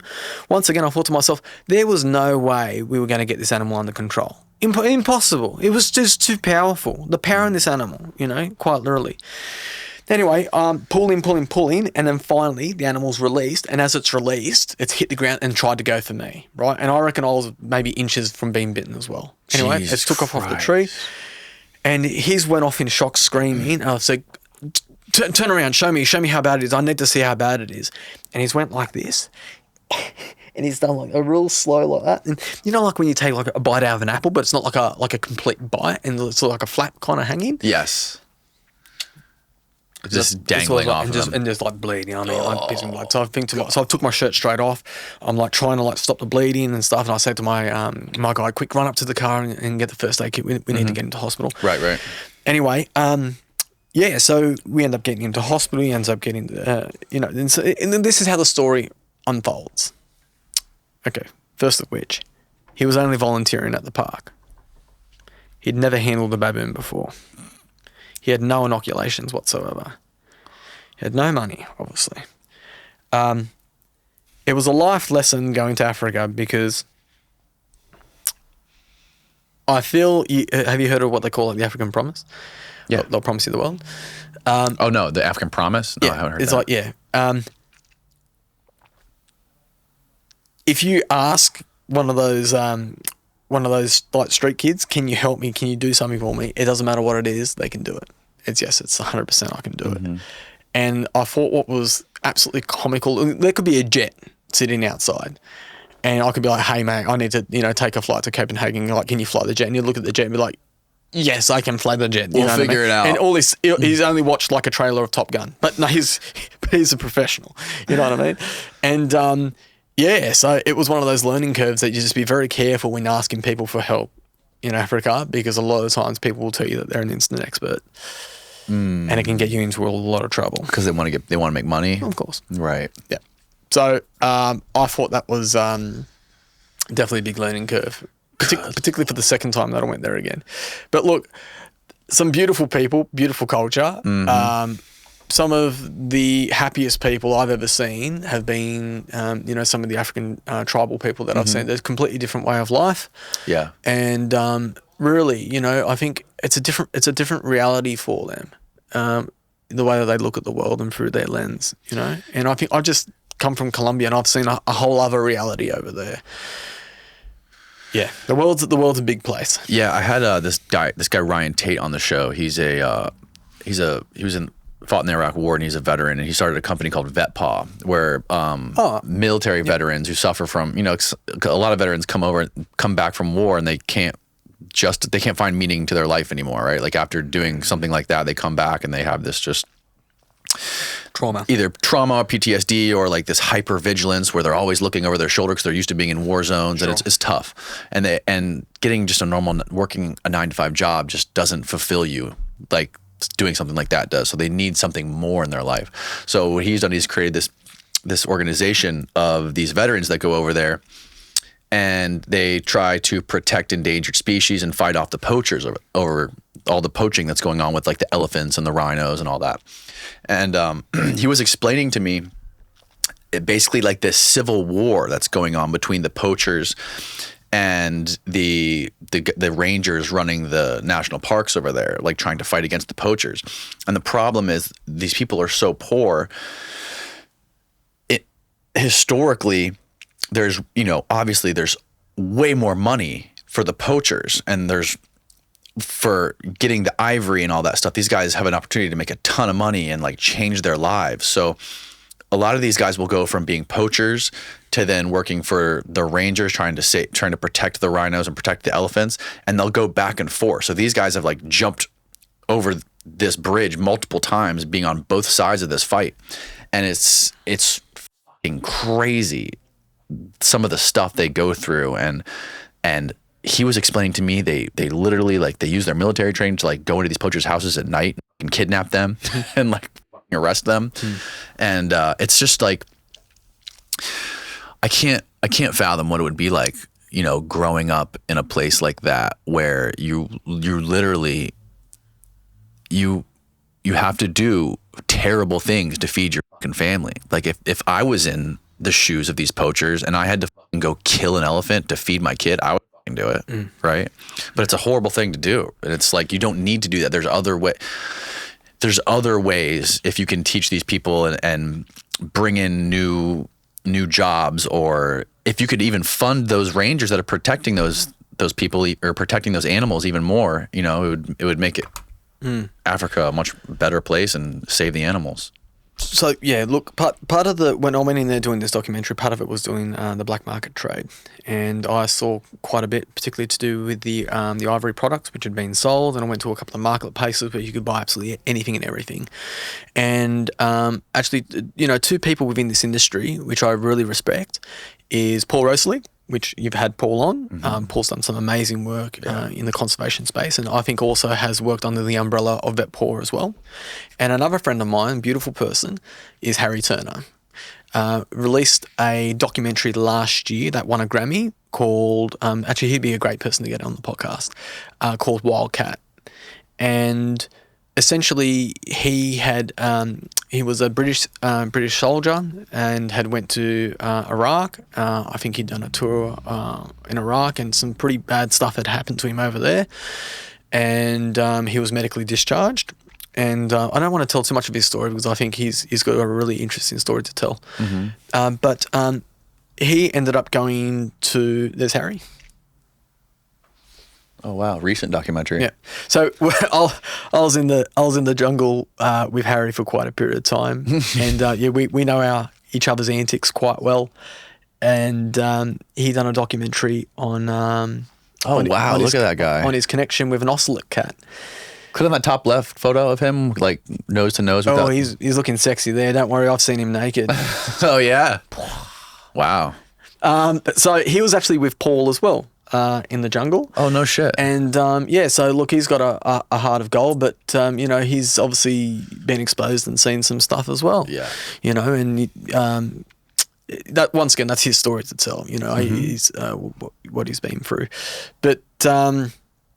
Like I said, going back to the original thing, it's this industry has a lot of interesting individuals which come from different places, and sometimes a person's connection to nature happens through trauma. Generally there's trauma in the background, Right. Yeah. I think it's what was funny is actually when I was doing the introduction to Discovery Channel there at the network, they actually asked me the question. I said, this connection that you got with animals and all that kind of stuff, like, where does that come from? It's because they know that sometimes there is inherent psychological traits that forces people to just want to be with animals and not with people. Right. You know what I mean? Like the horse lady, like the horsewoman. You stay away. You don't date those horsewomen. Yeah. Yeah. Everyone knows that. Get away from them. If you see that on the Tinder profile and they're a horse girl, stay away from them. No, I'm just joking, mucking around. But yeah, there's definitely some traits in people, psychological traits that connect them to animals because sometimes they find a hard ability to get along with people and all that kind of stuff. But they're also the same people which write some pretty impressive PhD papers on animal behavior because they can just sink into that wavelength. They really get to understand the animal. Do you feel this way about even like the most dangerous beasts? Like I know you deal with crocs a lot and you've been around hippopotamuses. Do you feel any fear when you're dealing with those kind of animals? And how do you approach an animal like that? So in this industry, I get casted out a lot as in, I even talked with Forrest. People call me insane. People call me the lunatic and all that kind of stuff. Yeah, that's how Forrest describes you. Yeah, but I think in a jokingly sense, because a true lunatic or someone that's crazy, I'd have died years ago. You have to have a really good understanding of your physical limitations and where that red line sits, and that can be incredibly difficult. And a lot of people in the industry get caught out. What I will say is this, is the advantage of being self-taught and being young and having these experiences in the wild and being raw with the animals is very different to, and I see this all the time, is a lot of people and the experiences that they have is from the zoological industry. So dealing with animals, wild animals, but in a captive state. Right. And using that as their underlying skill set or ability in connection with animals. They're a very dangerous person to deal with because dealing with that animal in a captive state is not the same as dealing with that animal in a wild state. And I see it all the time. And I think a lot of those people in the zoos, they have like the animal's my friend. You know what I mean? A lot of those individuals, they develop these, mystical relationships with the animal where they actually believe that there's a closer connection between you and the animal, right? This is where it can get very, very dangerous because you hear it from time to time. The girl that's been working with a lion for 6 years and then's like, you know what? I'm going to go into the enclosure with it. It understands me. And she gets fucking pulled apart. Right. And they've literally got to put her body into like 3 different bags to identify. Right. Okay. You hear that all the time. And I think... The orca that drowned. Exactly. I was just thinking about, Tillicum. Yeah, I was just thinking about that one. The interesting thing is, and I think what makes a professional in this industry is being able to draw that line. And there's a quote. There's a quote from the movie Life of Pi. Yes. And you know the scene where the young boy goes over to the tiger and he's trying to feed it. And the father, his entire life had told him, stay away from the animal, stay away from the animal. And he goes, no, like this animal, there's something about it, like it can see my spirit, it can see my soul and all that kind of stuff. And anyway, he goes to feed the tiger and the tiger runs at the cage. And then all of a sudden the father grabs him and pulls him back and starts screaming, what are you doing? What are you doing? He goes, I was just trying to be its friend. And the father says, that animal is not your friend. And he says a quote. This is deep. He says, when you look into that animal's eyes, all you're seeing is your own reflection. The big issue about a lot of people that work in the zoological industry is they look into those animals and they think that they're seeing themselves in that animal or personality or characters within those animals and within those traits. And that's how their connection is drawn. And it's a very deep psychological way of thinking. Yeah. But I've studied those people in that industry, and a lot of them have this kind of like, that animal's my friend, and I'm the only person that can do this. And sure, you know, there's relationships that you build with animals and that kind of sense of connection. But there's also a red line there as well. And I've seen it come undone plenty of times before. You see that a lot and there's particularly one lady on Instagram, I think she's in Hawaii, and she does all of these videos swimming with tiger sharks. And she talks about, like, she's literally swimming with these fat, well-fed tiger sharks, right? And she's talking about how beautiful they are, and like swimming up next to them, riding she's them, beautiful, touching their noses, yes, and like explaining, like, oh, these are just very beautiful creatures. You know, they're not man-eaters. And she like she paints this picture of this harmless, loving creature. And when in reality, people don't understand, like, it goes right to what you said. Like, maybe she's seeing herself in this animal, and they don't realize that, like Manny pointed out when he came in here, these are man-eating beasts that are very, very well fed when she's swimming with them. Yes. If you run into one in the wild that is not well fed, it's not going to be that story. I think there's two ways to look at. Her name's Ocean Ramsey. Yes. And she's done amazing things for the conservation of sharks. She's done amazing things to draw, awareness and all that kind of stuff. The biggest issue is that, however, is when you're dealing with these animals, they are habituated animals, and it's not just as easy as like go on your back and, you know, swim towards them. And, you know, if it comes at you, like push its nose away. I can almost guarantee you that if you try and do that with a wild tiger shark in Australia, I don't care what your skill level has been there off the coast of Hawaii, that animal's going to can pull you apart and pull you apart fast. It makes a great, the footage looks amazing. Like the footage that she does is beautiful. It is. It's incredible. And she's very aesthetic. Like, she looks, you know, amazing in the water. Her name's Ocean Ramsey. Yeah. Actually, she'd be a good person to get on the podcast because I'm sure she'd give you her side of the story. Yeah. But have you seen the video of the tiger shark eating the guy in Egypt? Yes, I have just read. Hey, man. I've never seen anything that fucking brutally terrifying. I think the part that we can all kind of emote to there is, you know, I think where he's screaming out to his father. Yeah. That's the one. And look, like I said, I think this is all amazing, and I think she's, you know, her heart's definitely in the right place. I think where this would... I think for the normal viewer that just watches her stuff and then goes, oh, wow, that's really interesting, without, you know, because I'm sure that she sends a very strong educational warning out there that, you know, you can't do this with all sharks. But to the average person, which is just coming across Instagram or YouTube or whatever, that sees this, is just like, maybe I can do this. You know, maybe I can do this off like the Neptune Islands with a fucking great white shark. Maybe not. Yeah. But yeah, look, she's definitely got a skill set, and she definitely understands these animals' behaviour. That's 100%. But my concern wouldn't be for her. It'd probably be for other individuals which might want to try and, you know, do these tricks. And I can be honest, I think even for myself, when I go out and catch highly venomous snakes and I make it look easy, it's not. And there is a skill set, and if you don't know what you're doing, you can probably get hurt. Forrest said you almost got eaten by a bull shark. Yeah, I did. It's half his fucking fault, the bastard. Where were you guys when that happened? It was probably my fault. So we were filming off the coast of Florida there, and on the East Coast. I was there with a guy by the name of, he's passed away, and he was another beautiful person. That was Michael Dawn Ellis.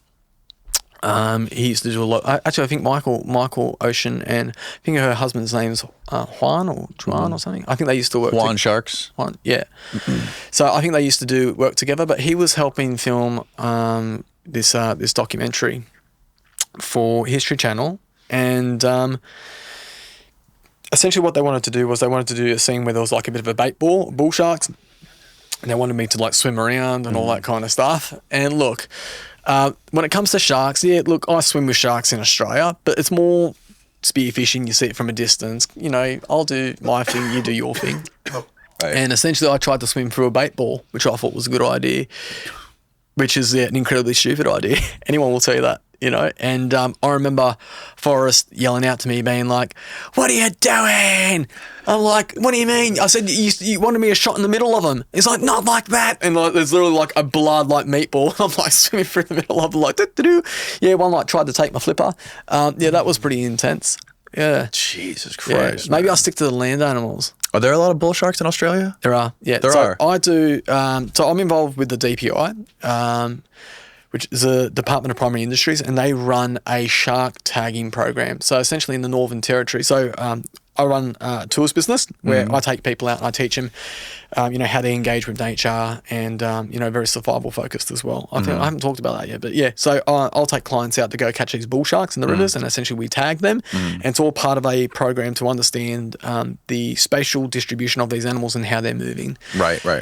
So yeah, obviously a big advocate for that as well. But look, we've got a lot of bull sharks, and particularly in the rivers as well. They travel very high up into the rivers. Look, they are involved in a number of attacks as well. There's another guy by the name of Paul de Gelder, and he was attacked by a shark in Sydney Harbour, I believe, back in the day. And now he's a huge advocate for shark conservation, and he spends a bit of time in the water with them and stuff. He's doing some amazing work. But yeah, he got nailed, and I think he lost his leg and his arm. I think he lost. He got hit by a big bull shark. But Sharks are getting crazy in Florida right now, man. I've heard. It's really fucking bad. They're literally everywhere, and I think Forrest, I don't know if Forrest, maybe it was Manny was telling me, like, now if you go off the East Coast and all these guys got to do to bring in bull sharks is they just jump in the water and start popping the bands on their spear guns, and these things show up. Yeah.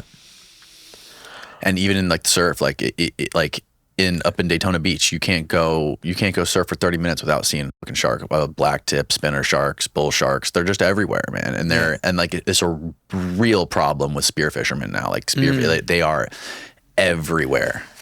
Well, the question is this. This is the big question. I think this is a question that's been highlighted in Australia, particularly to do with the crocodiles and the booming population of the crocodiles. Is at the end of the day, it's their environment. Yes, it's their environment. It's true. Ultimately. Yeah. Because even in Australia, it's been questioned about, the shark culls and the culls with crocodiles and all that kind of stuff as well. And that's been a big one, a big issue in Australia has been, what to do with this increasing crocodile population. But I think there has to be a very intelligent respect for the fact that, these animals occupy that land space. They've occupied that land space for millions of years before us.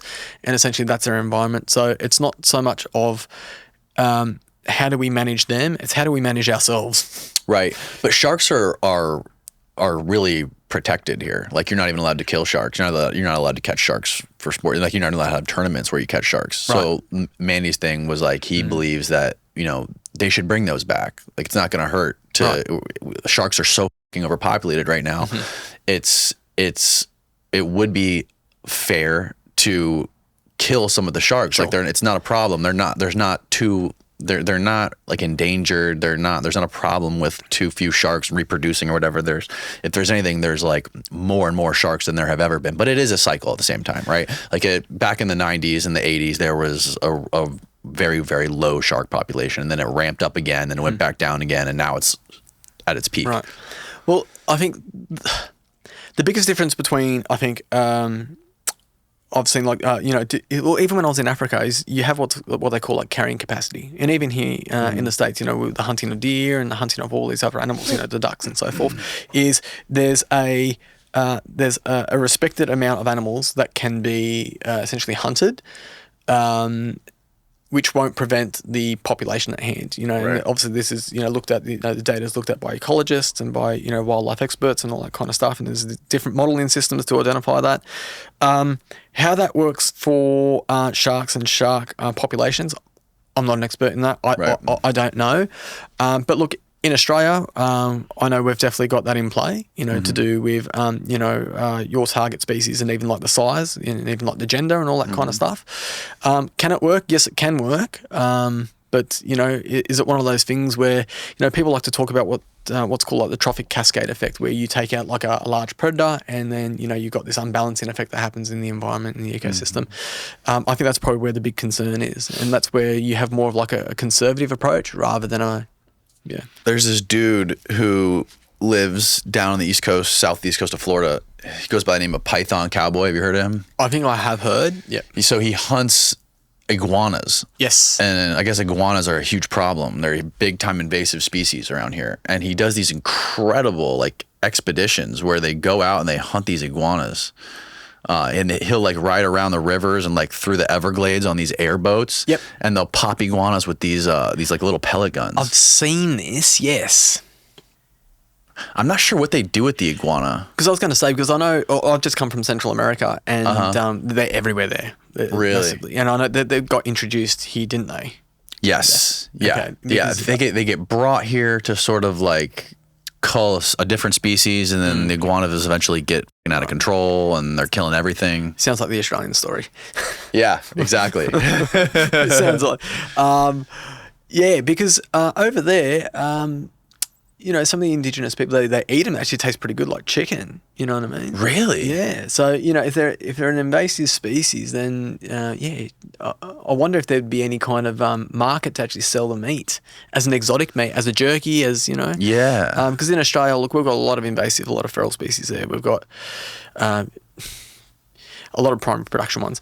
So we've got pigs, we've got goats, we've got wild horses, wild donkeys, we've got water buffalo.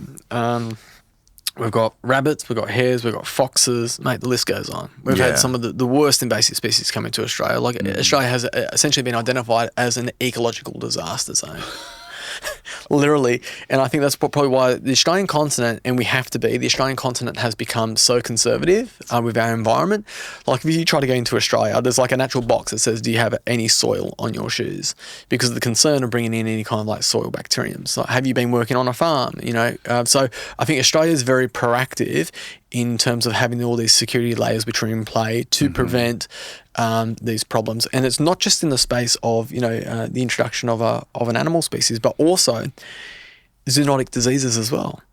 So we've got huge concerns of, you know, like brucellosis or tuberculosis, foot and mouth disease, and that's only a stone throw away. You know, Indonesia. This is a whole other topic which is a huge concern to Australia, and that's why, you know, our biosecurity and all that kind of stuff. We have to have such a strict thing in play because Australia was separated as an island for such a period of time. This island is completely unique. It really is. The environment, the ecosystem, the animals which inhabit these areas have done so for millions and millions of years and adapted so without the intrusion of invasive species. Right. And so unlike America, where you can go and get a tag or a license or a permit to go and shoot native animals under that whole carrying capacity approach, in Australia, you can't really. I know in the Northern Territory, you know, we've got the ability to hunt like the magpie geese and all that kind of stuff, but throughout all the other states, you can't go and shoot kangaroos unless you've got what's called like a commercial harvest license. So essentially, you're only shooting kangaroos to supply for, you know, for the marketplace, right? Okay. But in terms of like recreation, you can't go out there and shoot like a wombat. You can't go and shoot like, you know, it's completely illegal. You can't do it. But we do have the novelty of being able to go and hunt feral animals because we've got so many. Like you can spend time in Western Queensland, Western New South Wales and Northern Territory, and you'll probably come across more invasive animals, what we call them invasive animals, than you will native animals, quite literally. Wow. You know? And the big problem about these invasive animals is they are reservoirs for a lot of dangerous diseases. So, for example, like the feral pigs, like in Florida, are reservoirs for leptospirosis, like tuberculosis, like Japanese encephalitis, like a real bad one. Right. Same as the water buffalo as well. So we've introduced these management plans, not just in government sector, but in the private sector, where people can actually go out and harvest these animals and consume them. There's nothing wrong with consuming the meat if it's prepared the right way. Right. So I've got a lot of friends that, you know, they'll go and shoot pigs and eat the pigs as well. But yeah. I didn't know people killed kangaroos.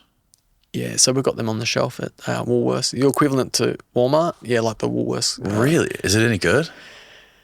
Look, kangaroo meat's probably one of the best meats that you can have. Very high, very high protein base. I do have it from time to time. It's done in a very sustainable way. Is there a problem with kangaroos? Is there too many of them?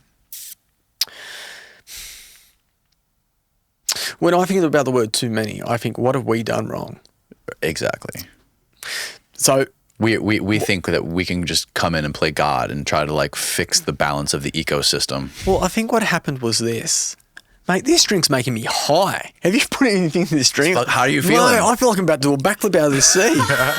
This shit's great, man. Serious. Like, fuck. Yeah, Now it's I've really just started to feel it. It's kratom, bro. It's amazing. It's like magical. This is not like an advertisement, but I'm being serious. Like, I'm feeling like I'm about to fucking start moonwalking on this table or something. You drink 2 of them and you'll be taking a nap. Mate. Yeah. Oh, really? Yeah. Woo. Yeah, it's weird.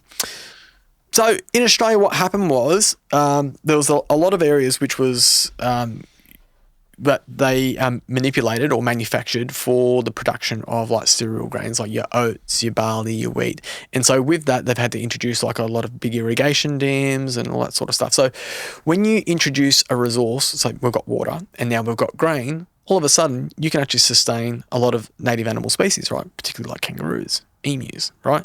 So what happened was like through a lot of like central Queensland and out through New South Wales, where the population probably many years ago was actually quite low because there was no resources or the availability of such good resources, quality resources. All of a sudden now we've supplied that. What are you going to have? You're going to have population booms, which we had. And it's not just the native animals, but like a lot of like rat species. There's been like rat plagues. And with the rat plagues, there'll be like, snakes, like, it's all like a follow-on kind of effect. So kangaroos also can get managed as a pest to primary production. So like if you're like a wheat owner or oats or whatever, and you identify an area which has been impacted by the kangaroos, I believe you can acquire a permit to go and shoot them. So these animals, you're just being shot for probably dog meat or whatever. This is quite contentious in Australia because, the kangaroo is a beautiful animal. We love our kangaroos, but at the same time, it's been turned into a commodity. So there can be, a lot of friction between the conservationists and people who, take the other side of the spectrum, which is just like, well, hold on, we have a commodity here that can be utilised. And the same goes for crocodiles as well. There's a lot of speculation about the use of crocodile meat because like the alligators here, we have a farming system in play where you can actually farm crocodiles and sell the meats and the skins and all that kind of stuff, which goes for levers. But the difference is with kangaroos is we don't farm kangaroos. It's called like a wildlife harvest. So you'll go out into the field, these people that have these licenses, it's got to be a specific area. You can only shoot a specific amount. And not just that, the size of the kangaroo is very important as well. And I'll tell you what happened. This is really interesting. I think this was back in the 90s, and they were doing estimations like population estimates on kangaroos.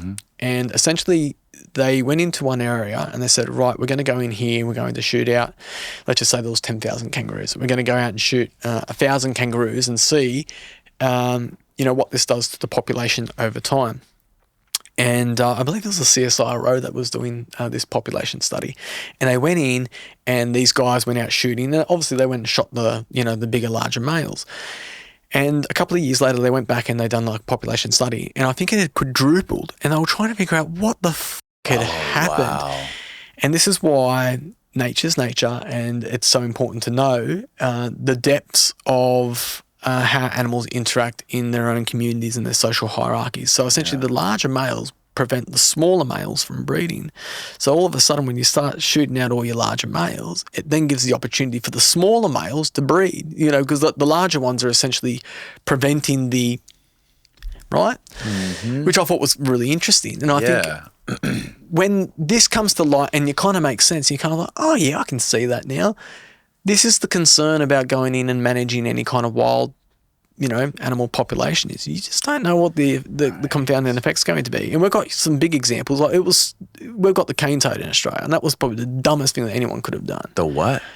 The cane toad. The cane toad. Isn't it here in Florida? Isn't it introduced into Florida as well? It was introduced originally into Hawaii, then from Hawaii into Australia. This thing has caused... This creature has caused, the almost extinction of many native species of animals. It's a poisonous toad. What's the fact sheet? Originally coming from South America, it was introduced into Australia as a form of what we call like biological control, because at the time of the sugarcane industry in Australia, I believe this was back in the 1950s, early 1950s, or could have been 1930s, 1930s, I think it was. They introduced this cane toad to eliminate the cane beetle. But the problem was the cane beetle existed at the top of the stalk. The cane toad is a terrestrial species that can only go along the ground.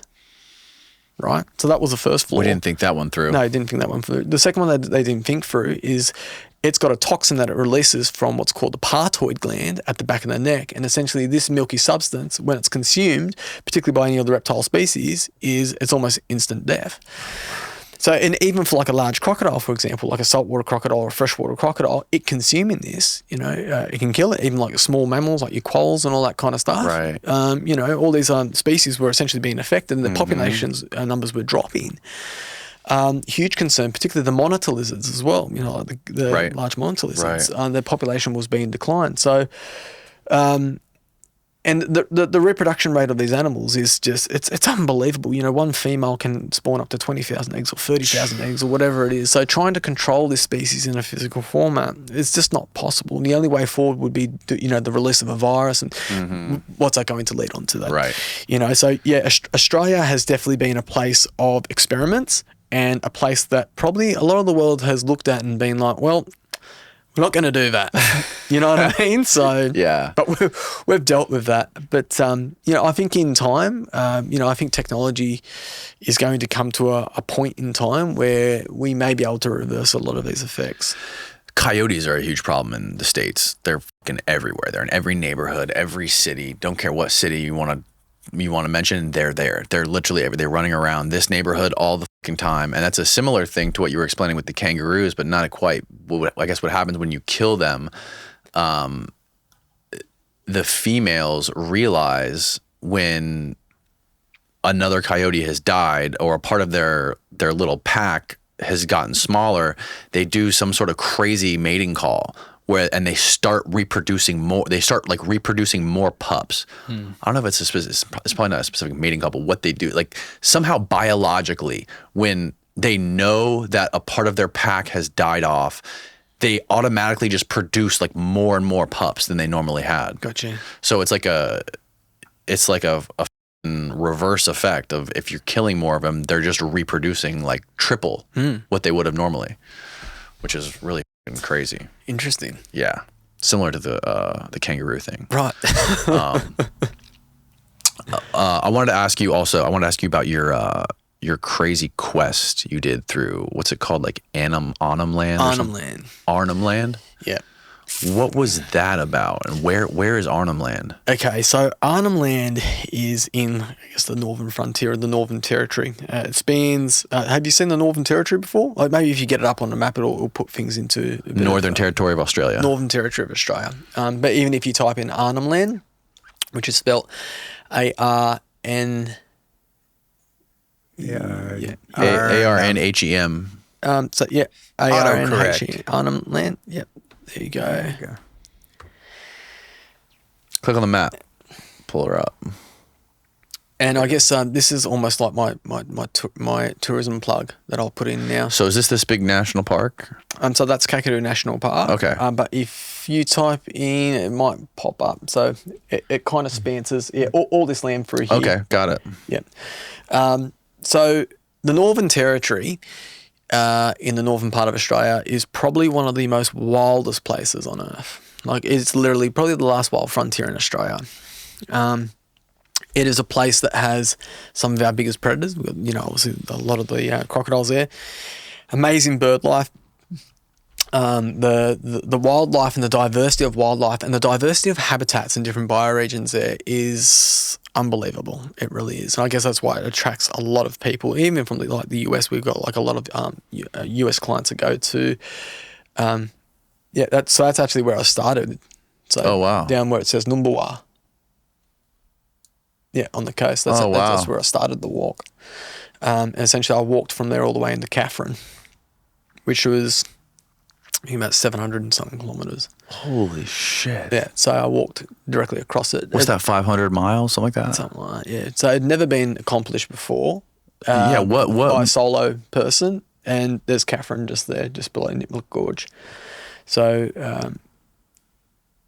yeah. Catherine. And I'd like to say, I walked it as a crow flies, but that's impossible because it's such a treacherous landscape. I was actually told by a lot of people that it just wasn't possible, couldn't be done.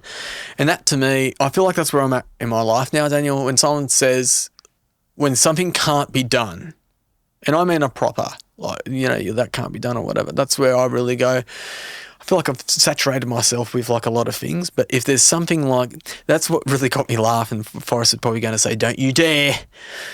But if that Tasmanian tiger, if there is a good confirmed sighting of that thing in Western Papua New Guinea, I'll drop everything now and I'll spend the next 6 months there trying to hunt that thing down to find it. Talking about the thylacine? Thylacine, Tasmanian tiger. Yep. Is there any evidence that thing's still around? Or is any of them left? I think there's a very small circle of people that know a bit of information about it.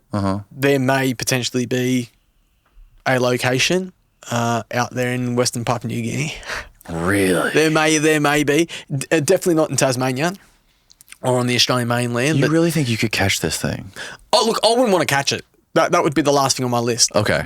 I don't want to. You don't want to even touch it. No, I would love to take a picture of it. Okay. I would love to film it doing its thing. You know, that would. I think, and maybe even to be honest, and I'll be completely honest here. You might as well just catch it. No. I think it's too precious. I think this is to the deeper core of me. I think as my connection with nature. You know what? I don't even think I'd want to take a picture of it or film it. Because what am I doing there? Yeah. What am I doing?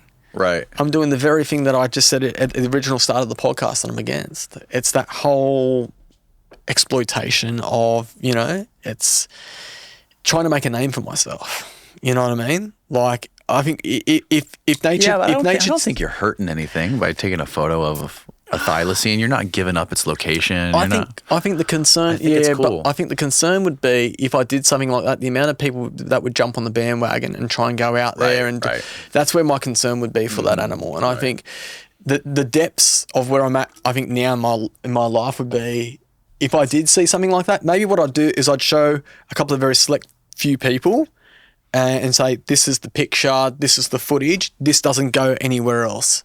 But it's there. But it is there.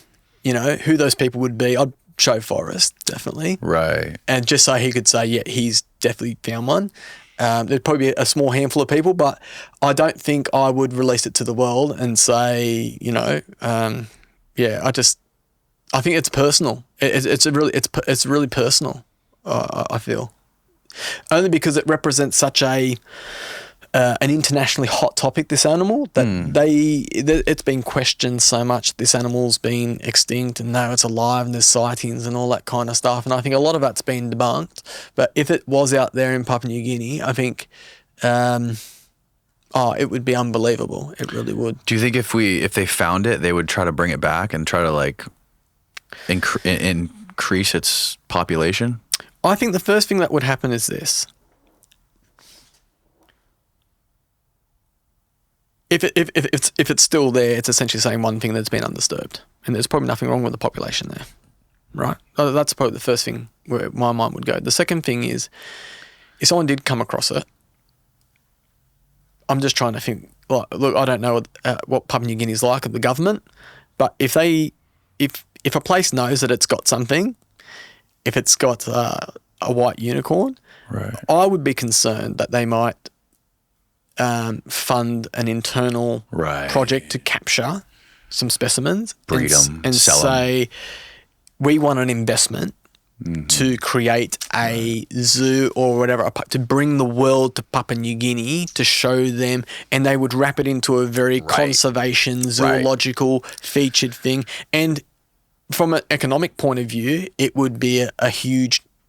it'd be we do what human beings do. We get something and we manipulate it. Yes. And I think that would monetize it. That would be my gut instinct to what the government would do. That would be my gut You're probably instinct. Right. I think you're right about that. Yeah, because Papua New Guinea, I think, is quite, it's a developing country, and if they had that unicorn, that golden card, they're definitely going to use it to their advantage. I think it's probably the smartest idea, no matter what species it is, and whether there's too many of them or too little of them. It's probably. I mean, look, I'm sure there's nuance in here. There's probably, it's probably not just black and white, but by and large, we probably shouldn't try to fuck with it. 100%. Yeah. Well, look, they are going to bring, I think Forrest follows that that laboratory group quite well. They are going to try and bring one back, you know, and I think in our lifetime we will see one, but whether or not there are still living specimens today, and I went through that whole thing with him, you know, as why I believe there's not any in Tasmania. You know, this is, imagine like a big form of honey badger here.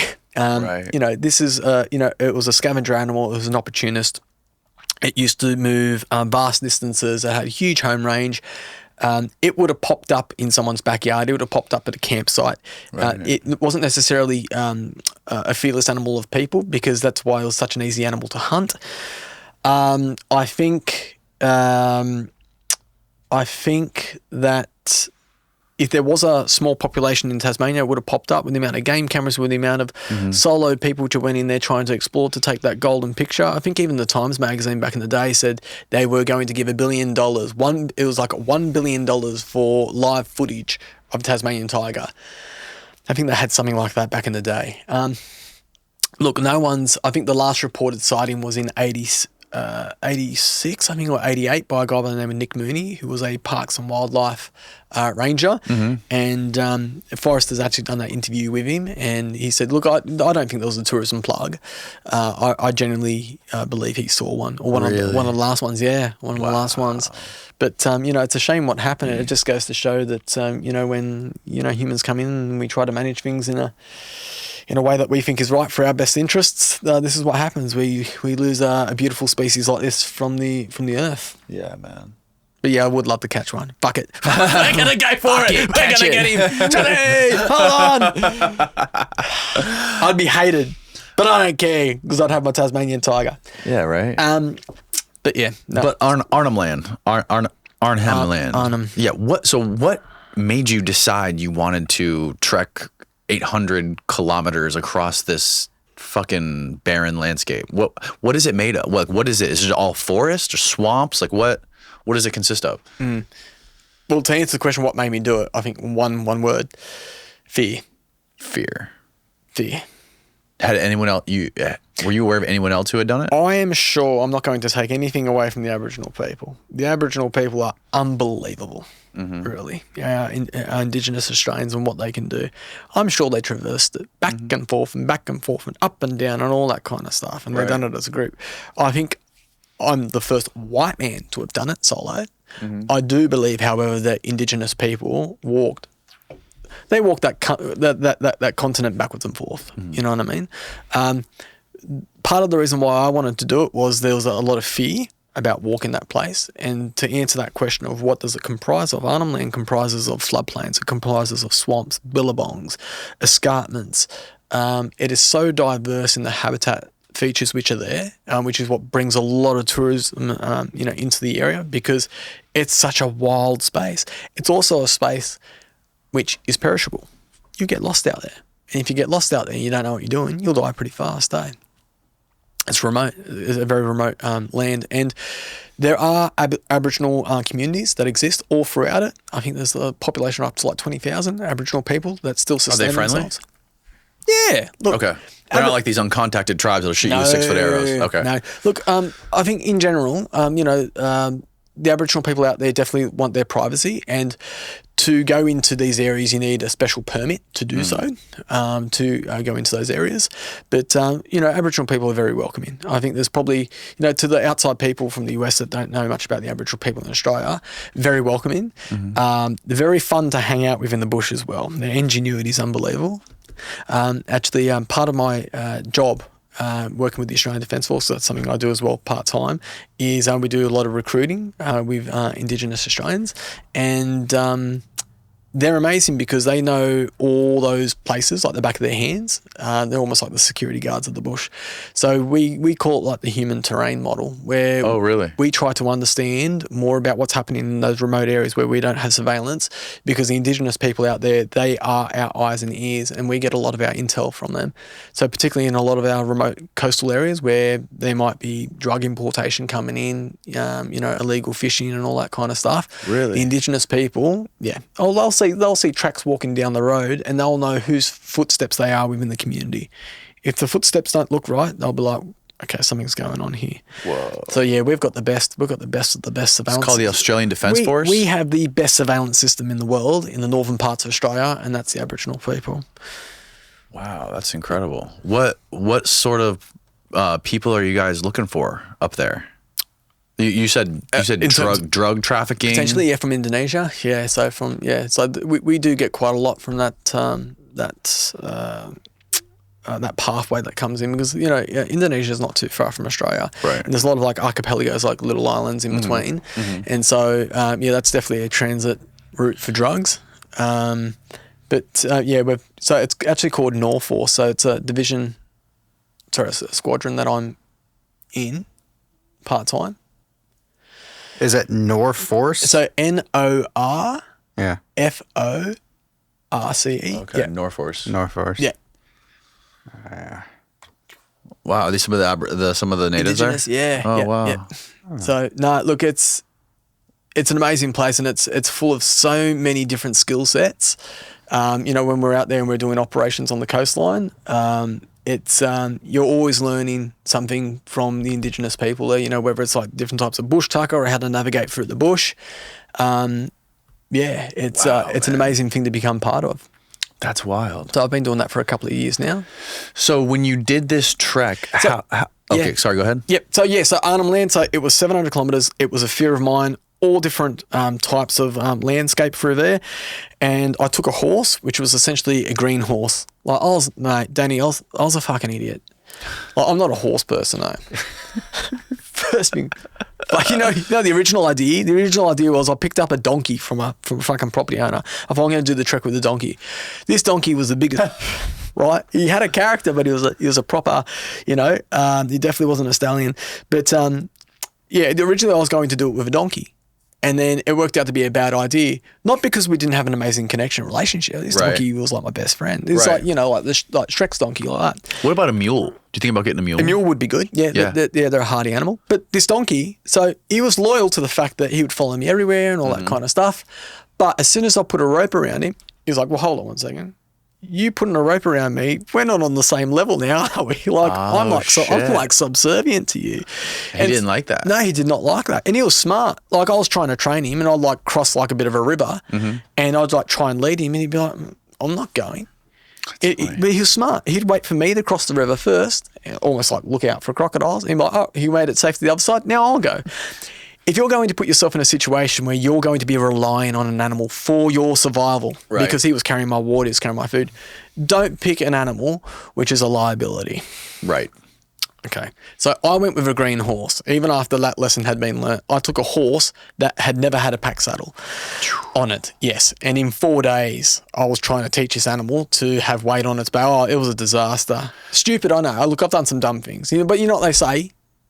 What'd they say? The worst of ideas make for the greatest of memories. That's very true. But it was, it was a challenging experience, and I was completely living off the land. I was hunting anything and everything I could find out there, running down water buffaloes. This is another Netflix episode. How much food and water did you bring with you? So water provisions, I believe I was using the camelback bladders, and I think I had up to about 12 litres of water. Okay. Right, so that's 12 kilos there. Was that enough to last you think? Did you kind of like no, do the math? No. So in this route that I was transiting, I was actually going through river systems and going through billabongs where I'd have to, get water, boil it, prepare it, and all that kind of stuff. There were obviously places I could drink like straight from the river because of how clean it is. You are running risks there of getting waterborne bacterium and all that kind of stuff. But I feel over the years my gut's become pretty hardened to that sort of stuff. But look. In a survival sense, prepare your water. Right. Okay, that's my first advice. Okay. Look, I was running down pigs. I was catching water buffaloes and all that kind of stuff, and barramundi and spearing barramundi, and essentially just living off the land. But I went in at I think 74 kilos and walked out at like 52 kilos. I took rations of rice and like the shortbreads, but that didn't last long. And then my body just essentially went into a form of ketosis because I was just eating all, meat products. And I became very wiry, and my instinct was so sharp.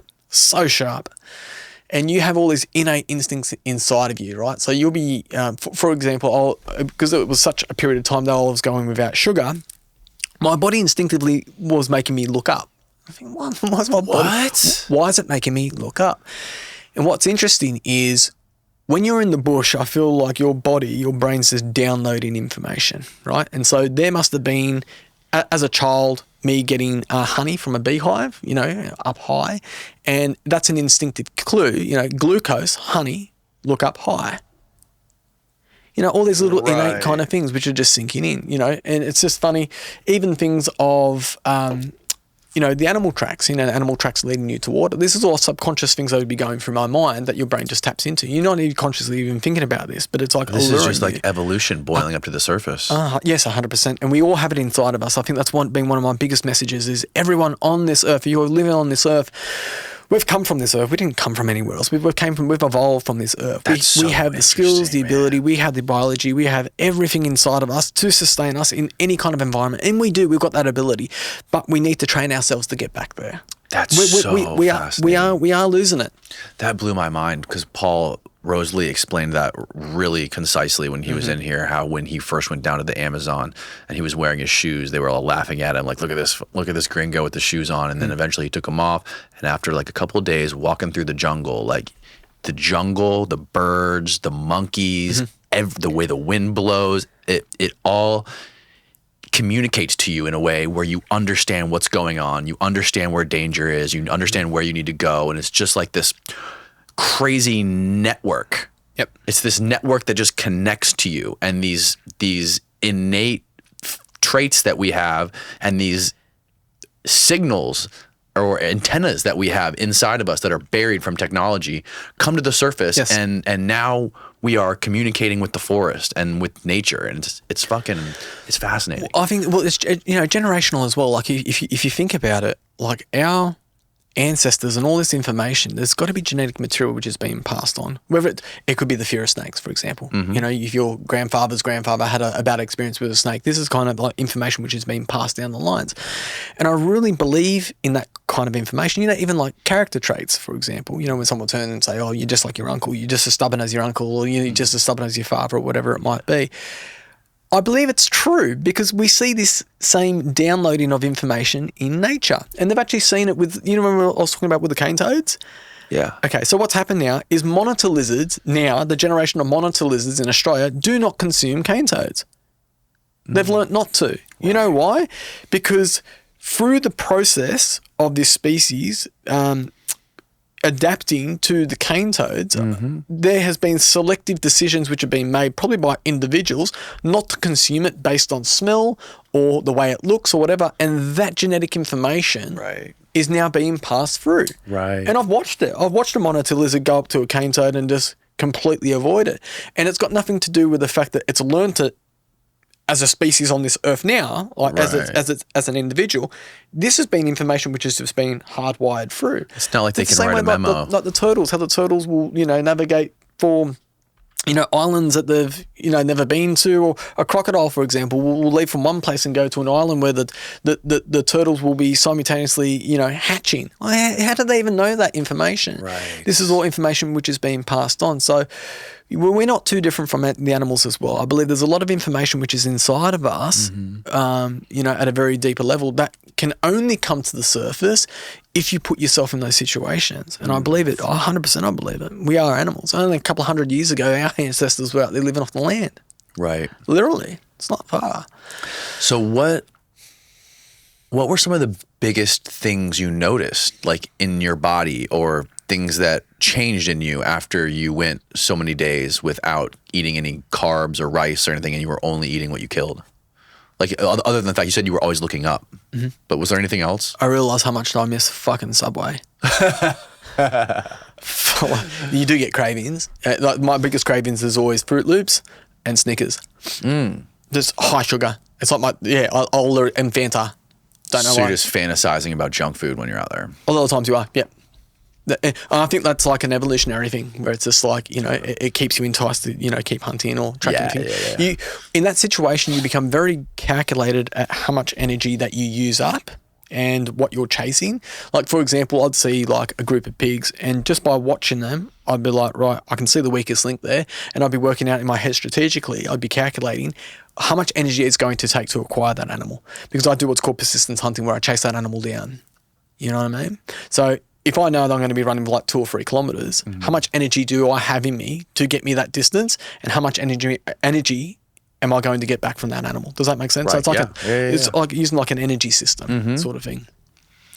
That can only work so long because, you know, running your body just off eating meat and organs and all that kind of stuff. Yeah, although nutritional in terms of energy though, you need your carbs. And that was something that I was lacking. So yeah, my body was slowly deteriorating. Really? Yes. Yep. What I do think is interesting is actually after this, and this is actually part of the reason of joining Norforce was I had one of the high commanders got in contact with us after I'd done this expedition through ARNHEM Land and said, did you know that the Australian Defence Force, we run a survival course? And then that's what actually got me involved in the Australian Defence Force, being a survival instructor. Yeah. But they had heard of my antics and catching animals and all that kind of stuff. And, you know, when you have these self-taught abilities and skill sets, they're priceless. You can't read them in a book, you know. So, yeah, it was a way of me being able to teach some of my skills, abilities and techniques to soldiers in any kind of situation where they'd have to survive for like a period of time. So how many days total did that trek take? It was 42. 42 days. Did you have any sort of like lifeline in case you got really in trouble? Did you have like a sat phone or anything? I did. So I did have it sorted out in that way. There was a time where I got lost and I thought, I'm in some big trouble now. Like, so batteries all out, all gone, because I was running off like solar power sort of thing. But I did work out that if I essentially kept walking in a westerly format, I was going to hit river systems. And so when hitting river systems, essentially, look, you can sustain yourself for a period of time. There's a lot of food out there. Right. At any given time, I knew that I could get out of that situation. But look, a lot of people go missing in the Northern Territory, and generally they will cast, this is the rescue services, they will cast a 3-day window or a 4-day window with searches. Reason being is, and there's actually a guy I think in South Australia, he's a doctor, and when they do a rescue on someone, let's just say it's you, they'll go, right, they'll get in contact with your local doctor. Can I get all his health records? Okay. Is he asthmatic? Does he have, blood glucose problems and da-da-da? How old is he? How fit he is? What's his BMI and all that kind of stuff? And strategically, they'll just develop like a biological format around you to see how long you'll last. No shit. Based on layers. So whether you're in the cold, whether you're in this climate, whether you're in the Northern Territory. If you're in the Northern Territory, don't know what it is in Fahrenheit, but 35, 38 degree days, you go out there without water, you're probably going to last, we call it the rule of 3. So, 3 days without water, 3 weeks without food, 3 minutes without oxygen, 3 hours exposed to the environment, whether you're in the cold or in the heat and all that kind of stuff. It's just like a general format that they use. But we'll generally cast about a 3-day window for people, between 3 and 5 days to survive out there in the outback. If you've got no real understanding or skill set, you got to be careful, mate. You perish fast out there. The crows will be your friend. Even when I was walking ARNHEM Land, the crows would be hanging around. Really? Watch me 100%. Yeah. But they started, they actually realised, because I was so successful with what I was doing in terms of hunting food, I reckon I had these pair of crows follow me all the way from the coast of fucking Numbulwar into Catherine. They follow me because every single time I was catching food or pigs or whatever, I'll just throw in the scraps that I eat, and the scraps will just follow me like a beacon. Yeah. And you were just building fires to cook the pigs? Yeah, 100%. Yeah, of course. Yeah, everything. Yeah. What were you afraid of? What would have been the number one way? You know what you're afraid of? You're afraid of your own isolation. You're afraid of yourself and your own, What was the biggest threat to you out there? So I rolled my ankle actually trying to catch a water buffalo, and so that was bad because then I had to strap it. Look, I've always told people this would be my advice, and this is in a psychological format. Don't look at it like you got to walk 700 kilometers, because that's really going to mentally get to you. The way that you got to be able to undertake any kind of expedition, like a long-term expedition, you got to break it down. So the way that you got to say to yourself is, right, break down that 700 kilometers into like 10-kilometer journeys or 15-kilometer days. Right. So in your mind frame, that morning when you wake up isn't, I've got to go 700 kilometers. No. Keep that in the back of your mind. When you wake up, you objectify that you need to walk 15 kilometers to that next billabong. That's where your day is ending, and tomorrow will be a new day. That is the way that you undertake those expeditions. Whether you're walking the fucking Amazon River, whatever you're doing, you need to be able to break down and compartmentalize the journey. Because if you're thinking as a thing as a whole, you're mentally going to fry yourself out. Right. There's a saying from a book, and it goes, and this is almost always hits an emotional part of me, because me and that horse went through fucking a lot, man. Fuck, we went through fucking hell. And I remember there was a day out there for 2 days where I went without water. That was tough. 48 hours with no water. Whilst walking, that was a bad one. And so at the start of the trip, me and this horse, like, we couldn't have been any further apart of, human and fucking horse. And as the trip went along, obviously the connection just built and built and built to the point that we were able to actually do this thing together. I didn't even need a rope on him. Really? No, he just followed me. In fact, he was actually helped me catch I don't know if you got, so that one down there, that's a water buffalo, Asiatic water buffalo. Which picture? So down here to the right, go right. Bottom right? Yeah, that one. Yeah. They're like the ones we have in Dude, the that's NT. a big fucking Oh, they are. You can catch them, mate. I beast. was telling Forrest how I catch them. You were going to eat one? Well, I took down 3 when I was there. What? Yeah. The shit thing was I only had a small knife, a K-bar.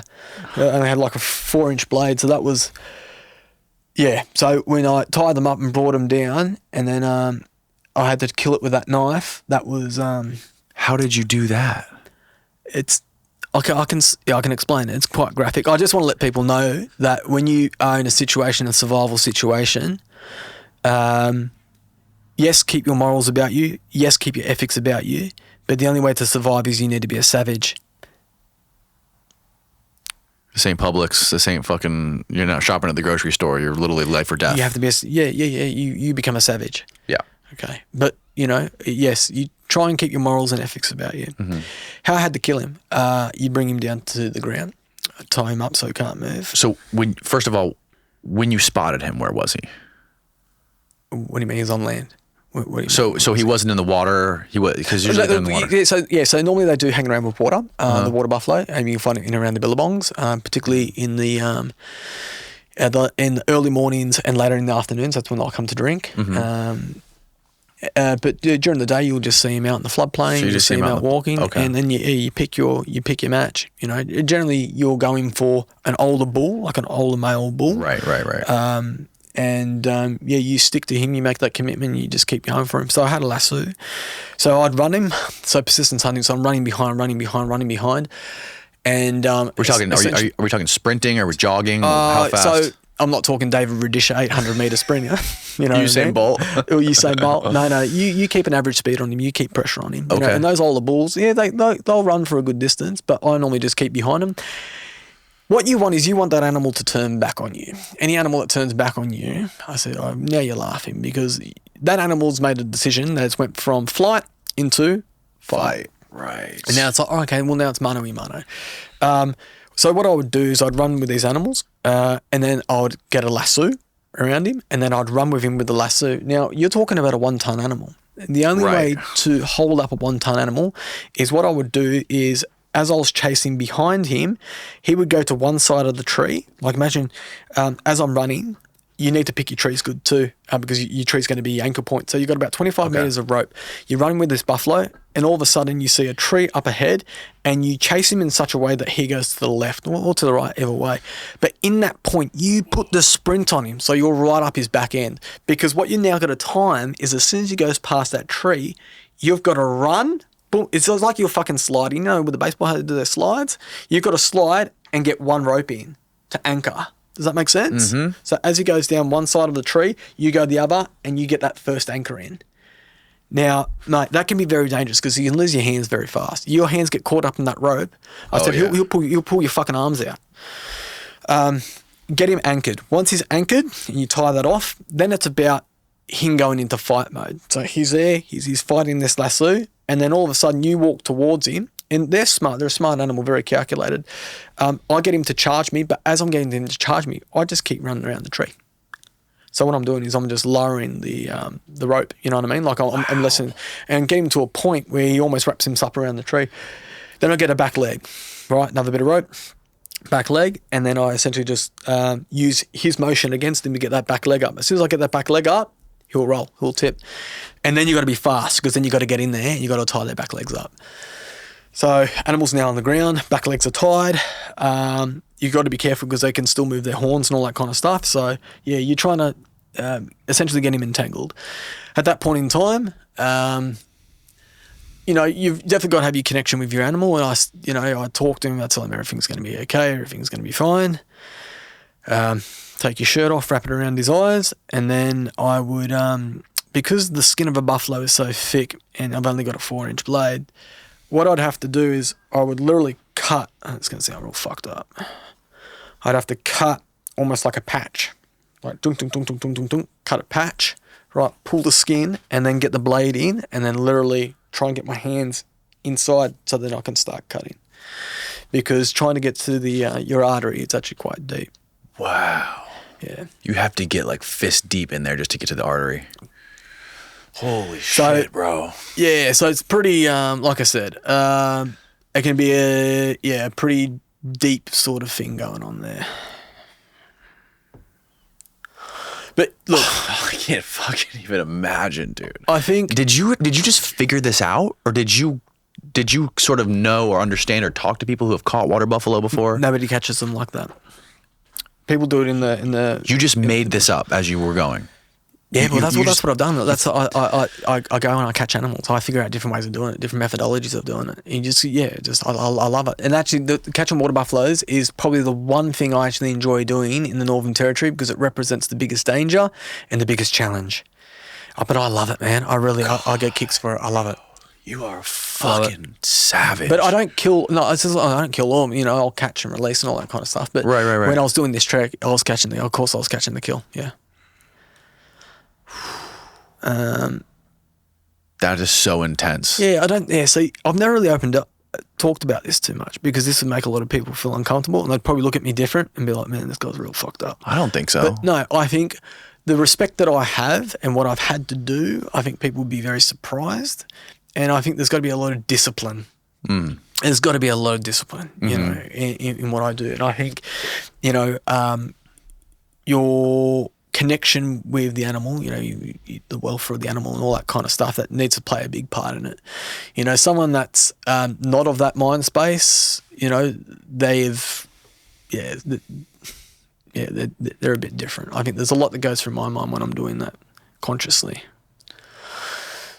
Yeah, man, you're doing it with your bare hands and a rope and a 4-inch blade. I mean, it doesn't get any more intimate than that. No. There's one thing I'll say, and this is important. I think it's probably worthwhile I say this. There's that old quote that I was getting to is, it actually starts off as there's a boy and a horse, and they're in the forest, and the boy says to the horse, I can't see a way through. And the horse says to the boy, can you see your next step? And the boy says, yes. And then the horse replies, well, then just take that. And I think that's a huge analogy out there. I think for anyone that's listening, if you find yourself in life where you're in a situation you don't know what to do and all that kind of stuff, as long as you just keep moving forwards, 100%. that is the way to go about it. And things can look dark and deep and bad. And I've definitely faced that when I've been out in the bush and I've done expeditions and all that kind of thing. But as long as you keep pushing forward and you keep positive, mate, I was prepared to fucking crawl out of there. I was prepared to finish that thing by fucking crawling. 100%. And I think everyone that has a deep motivation inside of them, and I dare say probably 99% of people on this earth never really get to tap into that deepest part of their motivation, Right. that survival motivation, and that stays with you, because I can still remember the mindset. I can still remember every single animal's eyes that I've had to look into to kill. You collect all that. You collect all that information. You never lose that.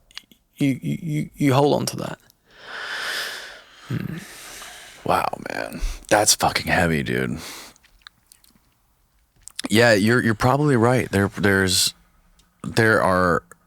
it's got to be, less than 0.01% of the population who has ever experienced anything like this. And it's scary to think, like, how much farther are we away from completely losing it altogether with like the development of technology and artificial intelligence and all these phones. Now we have fucking Apple goggles that people are wearing walking down the street, fucking doing conference calls on. And it's interesting to think how human beings are going to look in 50, 100, 500 years, the way we're going right now, and how far away we are from what you experienced on that quest you went through, man. It seems like we are losing a lot of the senses that you talk about that you regain when you go there, and 100%. Stuff like that Paul talks about when he's in the rainforest. Yeah. Well, Paul know as well, spending time in the jungle is there's a frequency, there's a wavelength that you have to tap into, and you can only get there by immersing yourself out there. And I dare say, look, I've been on a pretty wonderful trip through Central America and Nicaragua and Costa Rica and Colombia. My true freedom is being in the bush by myself. That's my freedom. That's the realness of it. Mm-hmm. You know what I mean? That is the pure realness of my freedom. And I really wish that a lot of people get to find their freedom and their connection. I believe that can sometimes be the recipe for a lot of things in life. We're dealing in a world now where mental health is a big problem. Suicide's a consistent problem and all that kind of stuff. And I think people need to be able to identify their escape. Yeah. In somewhere where they feel, they can be more than the person that they are. And we are designed to be out there, and only when you're out there do you know what you really are as a person. As we sit across the table from each other, as a species, do we know our very design and what we're designed from? Really? Right. Yeah, we were hunting. Right. We were sharp. I know it sounds crazy. We were sharpening spears, and let's go back up 4,000 or 5,000 years. We were sharpening. We were a formidable species that survived off this earth. Yeah. We've lost that. Maybe some of us, very few, have this like a recessive gene that gets followed through to keep it there in the psyche. I've definitely felt that. Remember when I said when I was a kid, and I just didn't know why this fucking random guy was running around chasing animals and stuff, and like I'll see a bird fly and like I'll just like maybe that was something that's instinctively just kept there, just in case. Right. Just in case. Don't know. Were there any other crazy fucking animals that you had to run into that you weren't prepared for, that either you had to evade or you had to hunt? Well, look, there's obviously a very high population of saltwater crocodiles in the Northern Territory. You've just got to pick your river system smart. And most people in the Northern Territory would hear that and be like, they're all in there. And they are, true. But I think there's certain junctions and certain places where you can walk, which would be through the water, which would be less dangerous than others, That's definitely the case. A lot of guys out there right now doing pig hunting and all that sort of stuff. Crocodiles are a dangerous animal to deal with because they're an ambush predator. I've got a lot of respect for all those animals. I see them all the time when I'm out there doing my... So I do tours in the Northern Territory where I take people out and I teach them what I know. Right, and it's a very immersive. It's a very inclusive. You'll have to come one day when you come to. There you go. There's the introduction right there. Very inclusive. This is my plug now. I'm doing my plug. Yeah. Australian Wild Tours. So I take people out there and I teach them how to survive. So I use obviously information from the mandate of the Australian Defence Force, my own survival techniques and all that kind of stuff, and essentially my job is teaching you how to become comfortable and confident in nature. And so I run a number of different programs where I teach people that. When we're out, there's obviously a huge focus on crocodile safety. They're everywhere there. There's heaps of crocodiles. That thing's a monster. I've seen some things with crocodiles over the years which have really surprised me. They're a sneaky animal. And it's almost like the crocodile, get this, you'll eyes. It's almost like the crocodile was designed to exist between your behavioral wavelength. Let me explain that. Okay, let me explain it. When you're in an environment that you don't know, after a while, it's natural for us to develop a pattern and to develop a sense of comfortability with it. So let's just say you move to an area for the first time and, you work out where the shops are, you work out like shortcuts to get down to the park or whatever. Yeah. You're essentially hardwiring your brain to go from point A to point B to point C in a very biologically calculating way. Same way an animal goes down to, a place to feed, or then goes into vegetation to, take refuge or whatever. They develop a pattern at play. Now, what happens is when you develop a pattern is you become incredibly confident and complacent. These are the two things that a crocodile will use against you. So I'll give you an example. You go down to a nice camping place in the Northern Territory. You go there to collect like a bucket of water on the first day, to wash dishes or wash your car. And you go down there and you collect water down at the bank. You're looking out there like fucking can't see anything. Go and collect water. All good. You can get away with it. Second day, you go down there, same thing. Third day, fourth day, fifth day. I don't know. 10 days in, you're still doing it. Everything's all fine. Naturally, what happens in every human being is you become so confident in your surroundings that you going down to collect water is nothing more than an automated response in your brain. Right. That's where it gets you. That's where he's been watching you. He's been following your pattern. Wow. So on the 7th day or the 8th day that you go down there just to collect water as you did, like the interview that I done with that kid that got swiped, is... What interview? Oh, so that was the interview I done with, it was 2 interviews I done. One was with a guy who'd lost his wife to a crocodile attack, and I asked what had happened, and she went down there to clean, dishes down there at the river, where she went, for the last week or 2 weeks, and, change things up. But no, she went into a pattern and she got taken. Boof. And the husband watched her get taken. Oh, God. So that crocodile will know the exact pinpoint location, and time doesn't matter for that animal. Mm-hmm. He's got all the time in the world. Right, he's ancient. He'll wait there all day. He'll wait there for 3 or 4 days. He's got all the time in the world. You know what I mean? And so where the issue comes in is it comes into your natural possession of confidence and complacency in your brain. He'll wait all day for you. He'll wait there and he'll get you. That's why they're dangerous, is because they can understand your pattern probably better than yourself. Is that why you have an advantage when you go to catch them? Because you're coming in there, you're not. Yeah, 100%. They haven't seen you before. You're not going there every day. You are doing the same thing, but the roles are reversed. You know what they're doing. You know where they are. Look, there's so much boasting about the crocodiles. I could take a 14-year-old child out on a dinghy and say, right, I'm going to teach you how to catch a 4-meter or a 5-meter crocodile, and it's not hard. Yes, there are very dangerous and a lot of things that can go wrong, but yeah, there's a technique to it. Going at night time, you can use like a pole with a lasso. There's many different ways of being able to capture an animal like that and get him under control and safely. Manny hunts gators with those things. Oh yeah, 100%. I'd love to meet him gators. one day. I'd love to meet Manny. Yeah, that'd be incredible to get you guys together, man. Yeah, I'd really love to, because like I said, he was one of the originals. He was one of the true, true originals, Manny. Have you seen the videos of him levitating the alligators? I've watched all this stuff. I love him. I think he's great. What? He'd be in his 60s now, wouldn't he? Yeah, he's probably in his early mid 60s. He's getting up there. Yeah. He's focusing on his art now. He doesn't really fuck around with wildlife. He does. He'll be guide people on hunting trips and stuff like that, yep. like hunting hogs or hunting gators or whatever. But he doesn't do any of the crazy stuff. He doesn't swim with sharks anymore. He's been bitten by 7 different species of sharks. Yeah, I saw that. Yeah. Yeah, it's wild. Is there a big difference between your approach to a gator versus a croc? Oh, look, you couldn't. You couldn't. And Manny would tell you this too. You couldn't go into the Mary River or the Adelaide River in the Northern Territory and go there waist deep and try and levitate a saltwater crocodile, because it'll be the last thing you ever do. Why is that? It just is different. Are they more aggressive? Oh, can't compare them. Couldn't even put them in the same room. Couldn't even put them in the same box. What I'm trying to say, yeah, behaviourally different. This animal here, the Australian saltwater crocodile, so the estuarine saltwater crocodile, is a whole different kettle of fish. The way that he looks at the world, different to an alligator. Oh, look, I've been in the water with alligators before. Is the diet different? No, I think the diet would probably be the same. Okay. I think, Okay.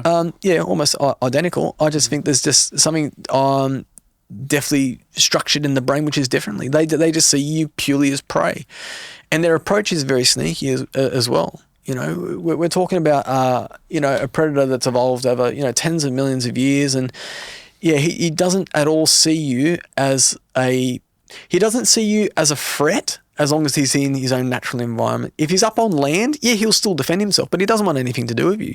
You can walk along the banks of the Northern Territory, and if these guys are up on the bank, the first thing they'll do is go straight into the water. They know, because that's their world, that's their realm, that's their hiding place, that's their advantage point. You know, it's where you go to the edge of the water, or you go into the water, you'll become undone, you'll become unstuck. So one of the things I teach as part of the tours is obviously crocodile awareness. I'll take them out. We've got some captive crocodiles that we feed, and you know, get people to really appreciate and respect these animals. But just you know, teaching them the safety points. And you know, the Northern Territory government, the Parks and Wildlife, they do a very good job at you know, trying to educate the public, or for travellers which are coming in. It's called the Crocwise program, and essentially just telling people, like, you know, stay out of the water, essentially. You know, Right. be smart around the water's edge if you're doing fishing, if you're doing any kind of things recreationally, because the problem, look, someone gets taken, you know, a father or a son or a daughter or whatever, generally it's men, because we're just, you know, that way inclined. And, but, you know, then the animal's got to get shot, and it's bad media, it's this and that. It's not a good thing. So, yeah, we try to be quite preventative with our approach, and, you know, a lot of warnings and all that kind of stuff, you know. You got that video, Steve? Play that video.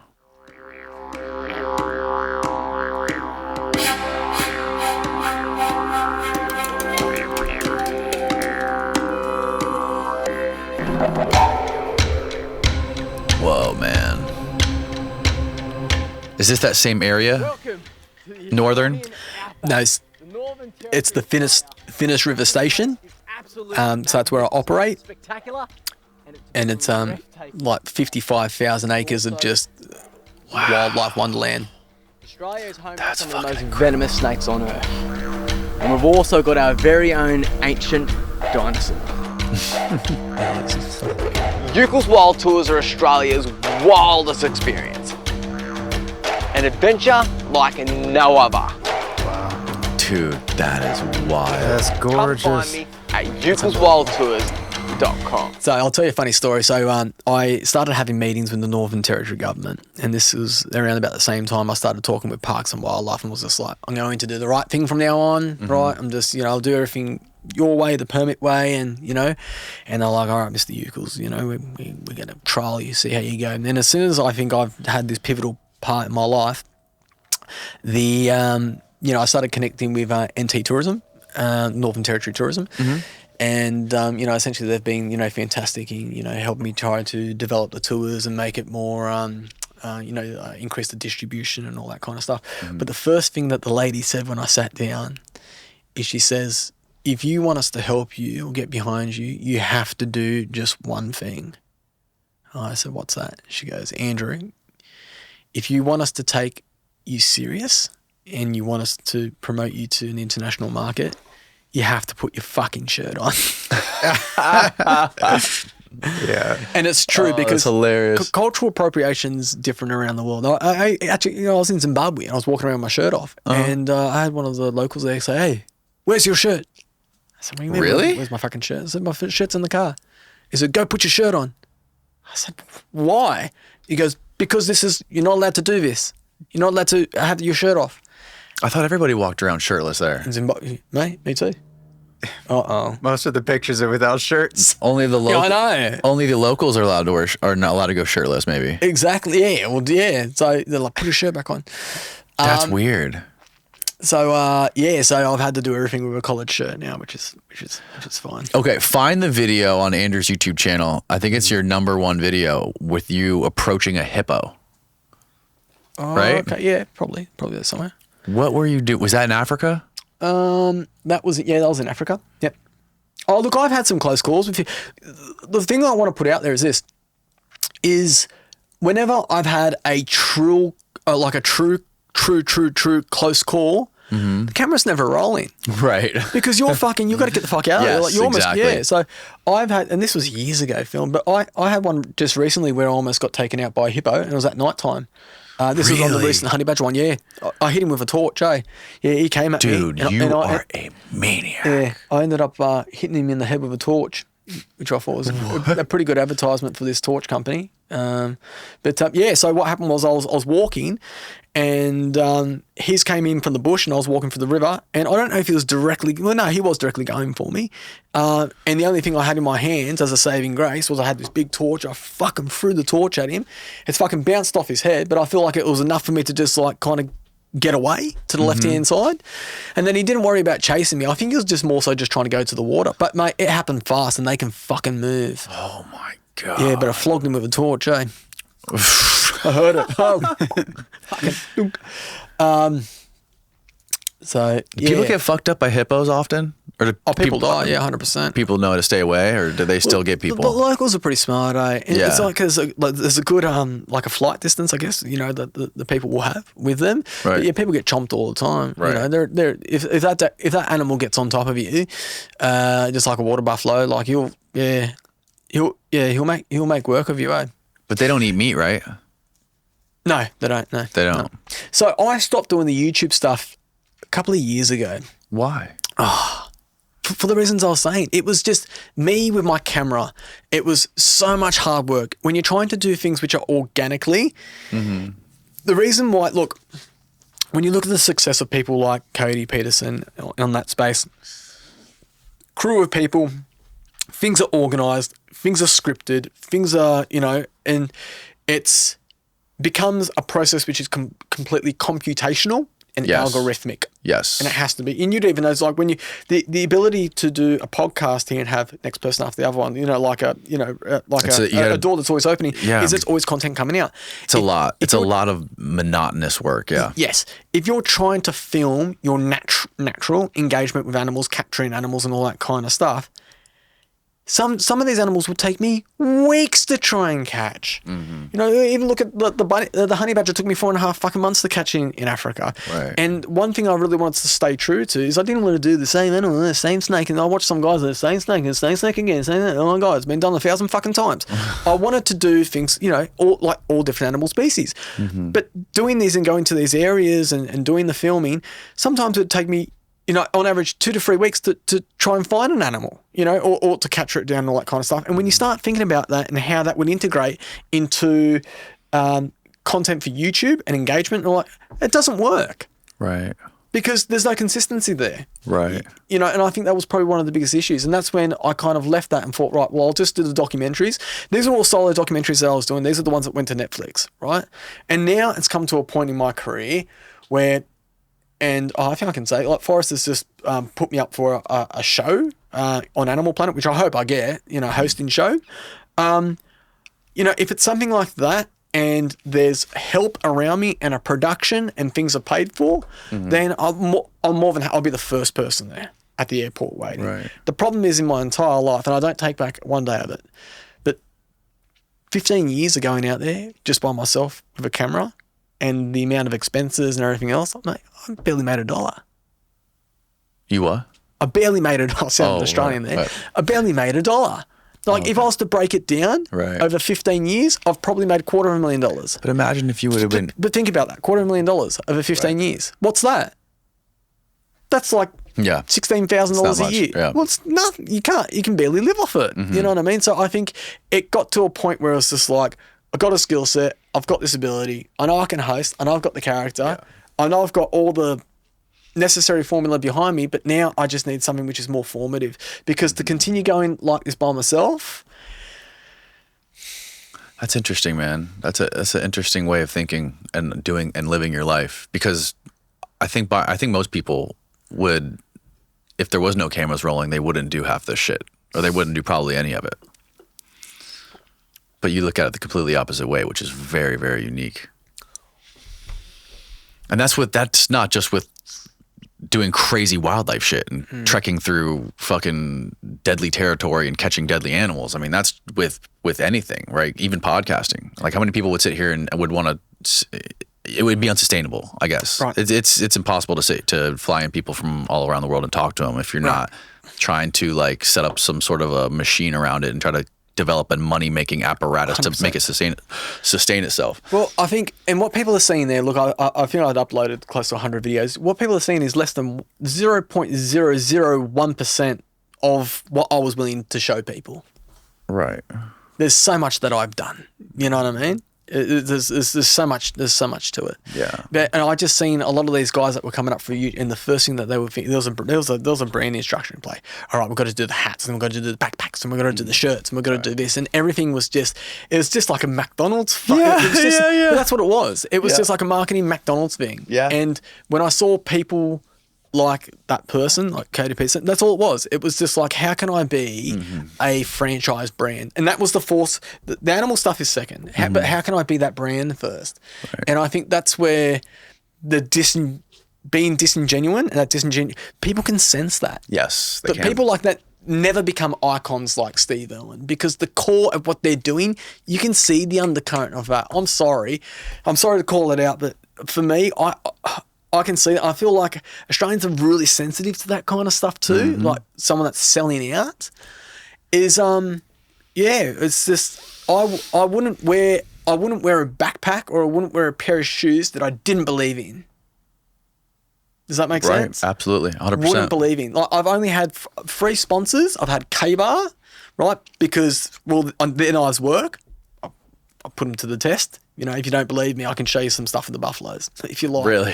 But listen, there's only very small brands that I would actually put my life into, and I can relate that back to the rawness of what I've done. I'm not going to sit here with something and promote something that I don't believe in. It's against my core. I just don't believe in that. Mm-hmm. And maybe, you know, a lot of people will probably be watching this podcast and be like, well, no wonder why you got no money, because you didn't sell out. I'd rather be broke than sell out. That's my character, and I think a lot of people in the industry, it's not like that, Daniel. They'll sell out. They'll change their fucking names. They'll do whatever they can, to make it. They'll fake it till they make it. I said that was never going to be me. I'm sorry. It's not who I am as a human. It's not. Well, that's why you're such a fucking badass, bro.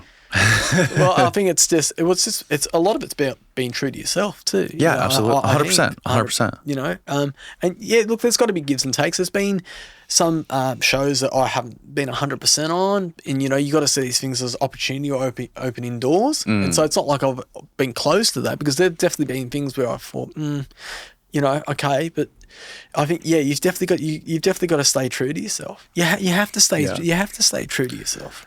What do you think about, have you heard of this thing called interspecies AI communication? No, the first thing I think of though is if an alien was to come down here to Earth, how long do you think it'd be until someone tried to fuck it? Honestly, like, you know, that would happen pretty fast. Yeah. It would. Yeah, if there were enough of them, 100% you could find somebody who'd want to fuck it. Absolutely. Yeah. Like, and you know, there'd be a disclaimer. You know, the government would be smart and it'd be like, do not contact, do not touch. But really, the government's just like, please, someone just don't fuck one. We just don't want to create like a virus that is going to wipe out the earth. We just don't want that right now. Just like, I don't think we'd have to be worried about that. I think the thing you'd have to be worried about is the aliens wanting to fuck us. You reckon? I think the aliens would want to probably fuck the humans. Or like find some, some hot indigenous human. Okay, I think I have heard about this. So is this to do with the original conversation where the octopus wasn't from here? It came from somewhere else? Is this where this is going or no? No, I don't think so. I think, so this is, correct me if I'm, I mean, we can read it, but what was explained to me was that it's a new artificial intelligence that's being developed, like a language intelligence that can decipher animal communication for us and basically translate it into something we can understand. Blow that up so we can read the bio of this company.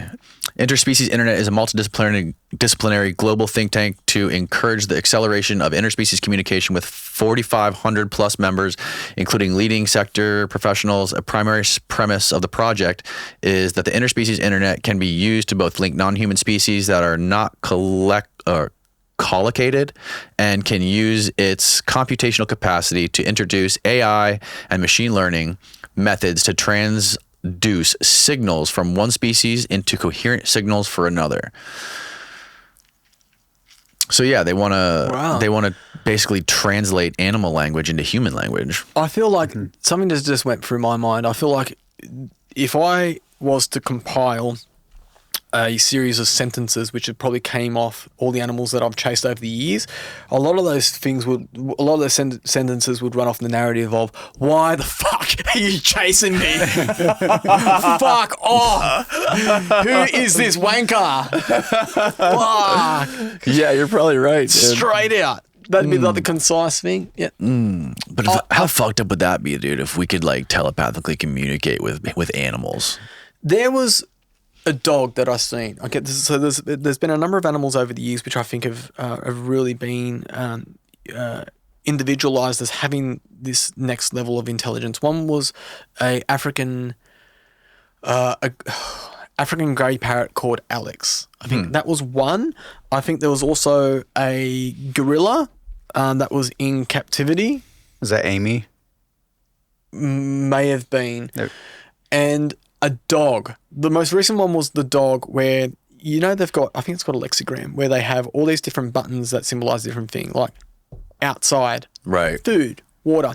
And this one was actually a really complicated like lexigram where there was almost like questions in it that evolved around motion. And I believe it's one of those, is it a Labradoodle? Like the poodle across the Labrador? Yeah. One of those ones? Yeah. Really intelligent.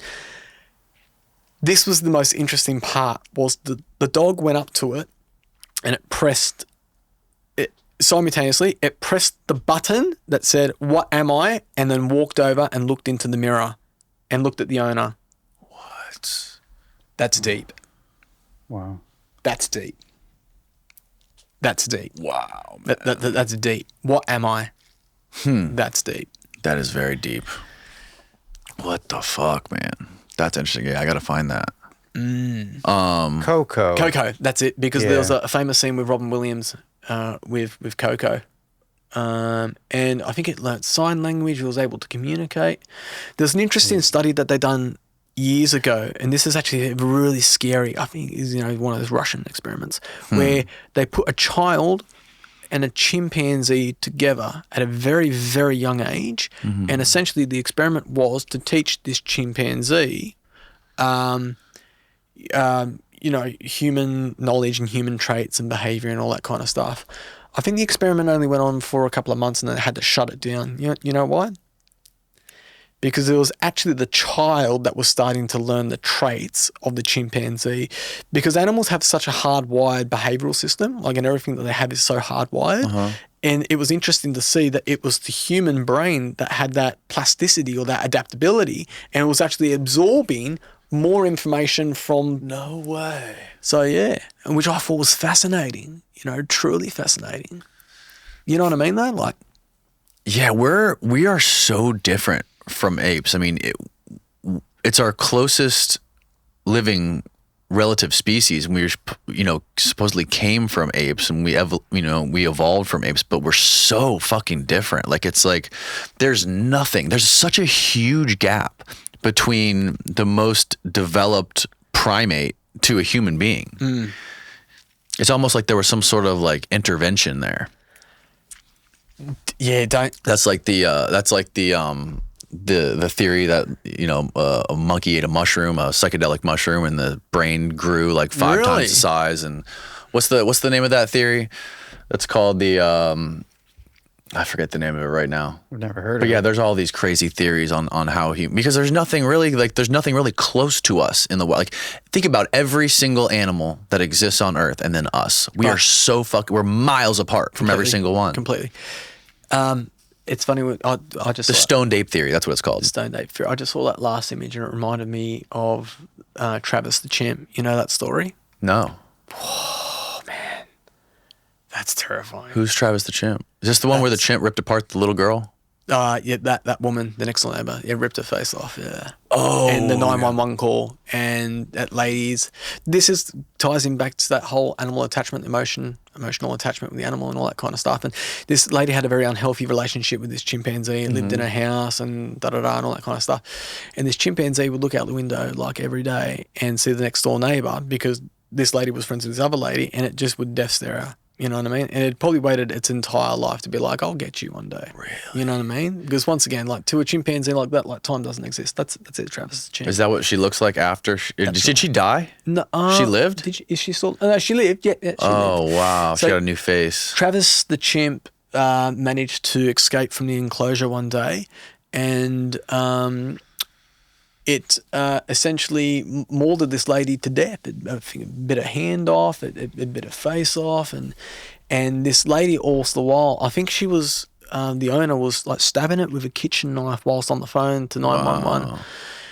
And it's this, I think at that point in time, particularly in the US, it really raised a lot of question about the exotic animals, or these dangerous animals which were being kept as literally kitchen pets. And this kind of brings into the whole Tiger King thing now, doesn't it? Mm-hmm. I just thought that this was a real tragic and bizarre. Monkeys are terrifying. They man. are. Have you seen the videos of monkeys stealing kids? No. There's videos on YouTube of like these little monkeys. I forget where it was, but there's I don't know if I think the parent like intervened at the last minute, but these monkeys like stalked this little toddler and like tried to grab it and like steal it, and they were like in a tug. There it is, right there. Yeah, watch this. Have I seen this? Maybe there's also on TikTok. Gotcha. Look at this. No. He's going to use it as a form of barter. Holy crap. I'll give you the child back. You give me some crackers. Like, what the fuck, Well, man? I think someone was just filming that recently. I think it was in The monkey stole a little. it took him out in Indonesia. I think it's the macaques, and what they'll do is they will steal a wallet or a purse or a possession like a phone, and they actually use it as like a form of barter. And they'll go up to the tree and say, "Well, you give me a treat, and I'll give you the phone back." So they've been able to work that out, which I think that's another level of intelligence, isn't it? Really? Yeah. Oh, yeah. Well, monkeys are the one that first developed prostitution. Really? Yeah, I forget when the study was done or whatever, but there was a study done where they put like two male primates or chimps and a female, and how did it go? The female would end up fucking the male who gave it food. Right. I think that's how it went. Right. But basically they were both competing to see who could like bring the female the food, and the female would only sleep with the ape that brought it food. Right. Wow. Yeah, dude, they're bizarre. So what else is there? What else is there that you haven't done that you still want to do? Is there any crazy trek or any crazy animal that you haven't caught yet, or any place in the world that you haven't been that you want to go? It was funny. I was just in Medellin in Colombia. I went to the zoo there, and as I was walking through the zoo, they had quite a wide diversity of animals from all over the place. And it was funny because as I was walking there, I was like, yeah, I've caught that one, I've caught this one, I've caught that one, tracked this one. I think unless it's something which is really out there, and once again, I think if a network was to turn around, like the Congo River, that hasn't been walked yet. I know people have talked about it and da-da-da. But if I put this out now and I say to a network, if you will pay the way for me, I'll go and walk the fucking Congo. I'll do that tomorrow. It's just, for me, it's not, I don't know. Obviously it's a challenge. Why the Congo? Because it hasn't been done, remember? I just, if it's been done, I don't care. Whatever. If something hasn't been done, I'll do it. If someone's willing to pay the way for it, I'll do it. Actually, my friend actually gave me a good idea. He's like, man, you should just start like a GoFundMe of like people that can't believe to like catch certain animals, because I was telling people about how I catch the water buffaloes, and then straight away, so I was like, I bet you couldn't do it with Cape buffalo. I'm like, no, I bet I could. So I reckon I could actually start like a GoFundMe where it'd be like, right, if you want me to go and catch a Cape buffalo, this is how much it's going to cost for my airfares and da-da-da and this and that. And then I'll go and spend however long to go and catch that animal. You know what I mean? Yep. But you got to think like, what's the plight of all this? And I think part of that plight is it's about educating people, bringing awareness. What I love now is teaching a skill set. You know what I mean? I think that's why I've probably evolved into conducting the tours in the Northern Territory and doing that kind of stuff. But look, I'm definitely open to doing stuff with networks and filming. That's always been like a huge passion of mine. you know, and I don't feel like you can over explore any kind of place. I think there's always something to do. But like I said, like Daniel, I'm always after a challenge. I want a hard challenge, you know. And I said to Forrest, I said, if he gets the funding to go to that Tasmanian Tiger thing, I said, I'll be there. He knows I'll be there. That's fucking incredible, man. I'll be Well, there. I hope it happens. Yeah. Well, dude, thank you, Andrew Ucles, for doing this, man.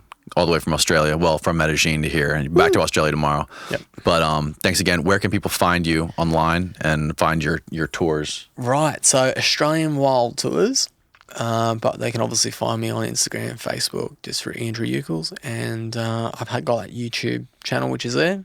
And yeah, and OnlyFans. OnlyFans. That's funny, man. I know people who use OnlyFans instead of Patreon. Oh, really? Yeah, there's this dude. He lives in Hawaii. Nathan Florence. He's a professional surfer. I've heard of Nathan. Just wait. I think we follow each other, maybe. Oh, really? Yeah, his brother's John Florence. Okay. He's, on the world tour. He's been like one of the biggest, best surfers in the world growing up on the North Shore. Anyways, he used OnlyFans to publish all his content on there. So instead of using Patreon, I thought that was pretty funny, pretty creative. 100%. That's wild. So Proper wild. all right, thanks again, bro. Awesome. We'll link all your shit below. Yeah. And good night, world.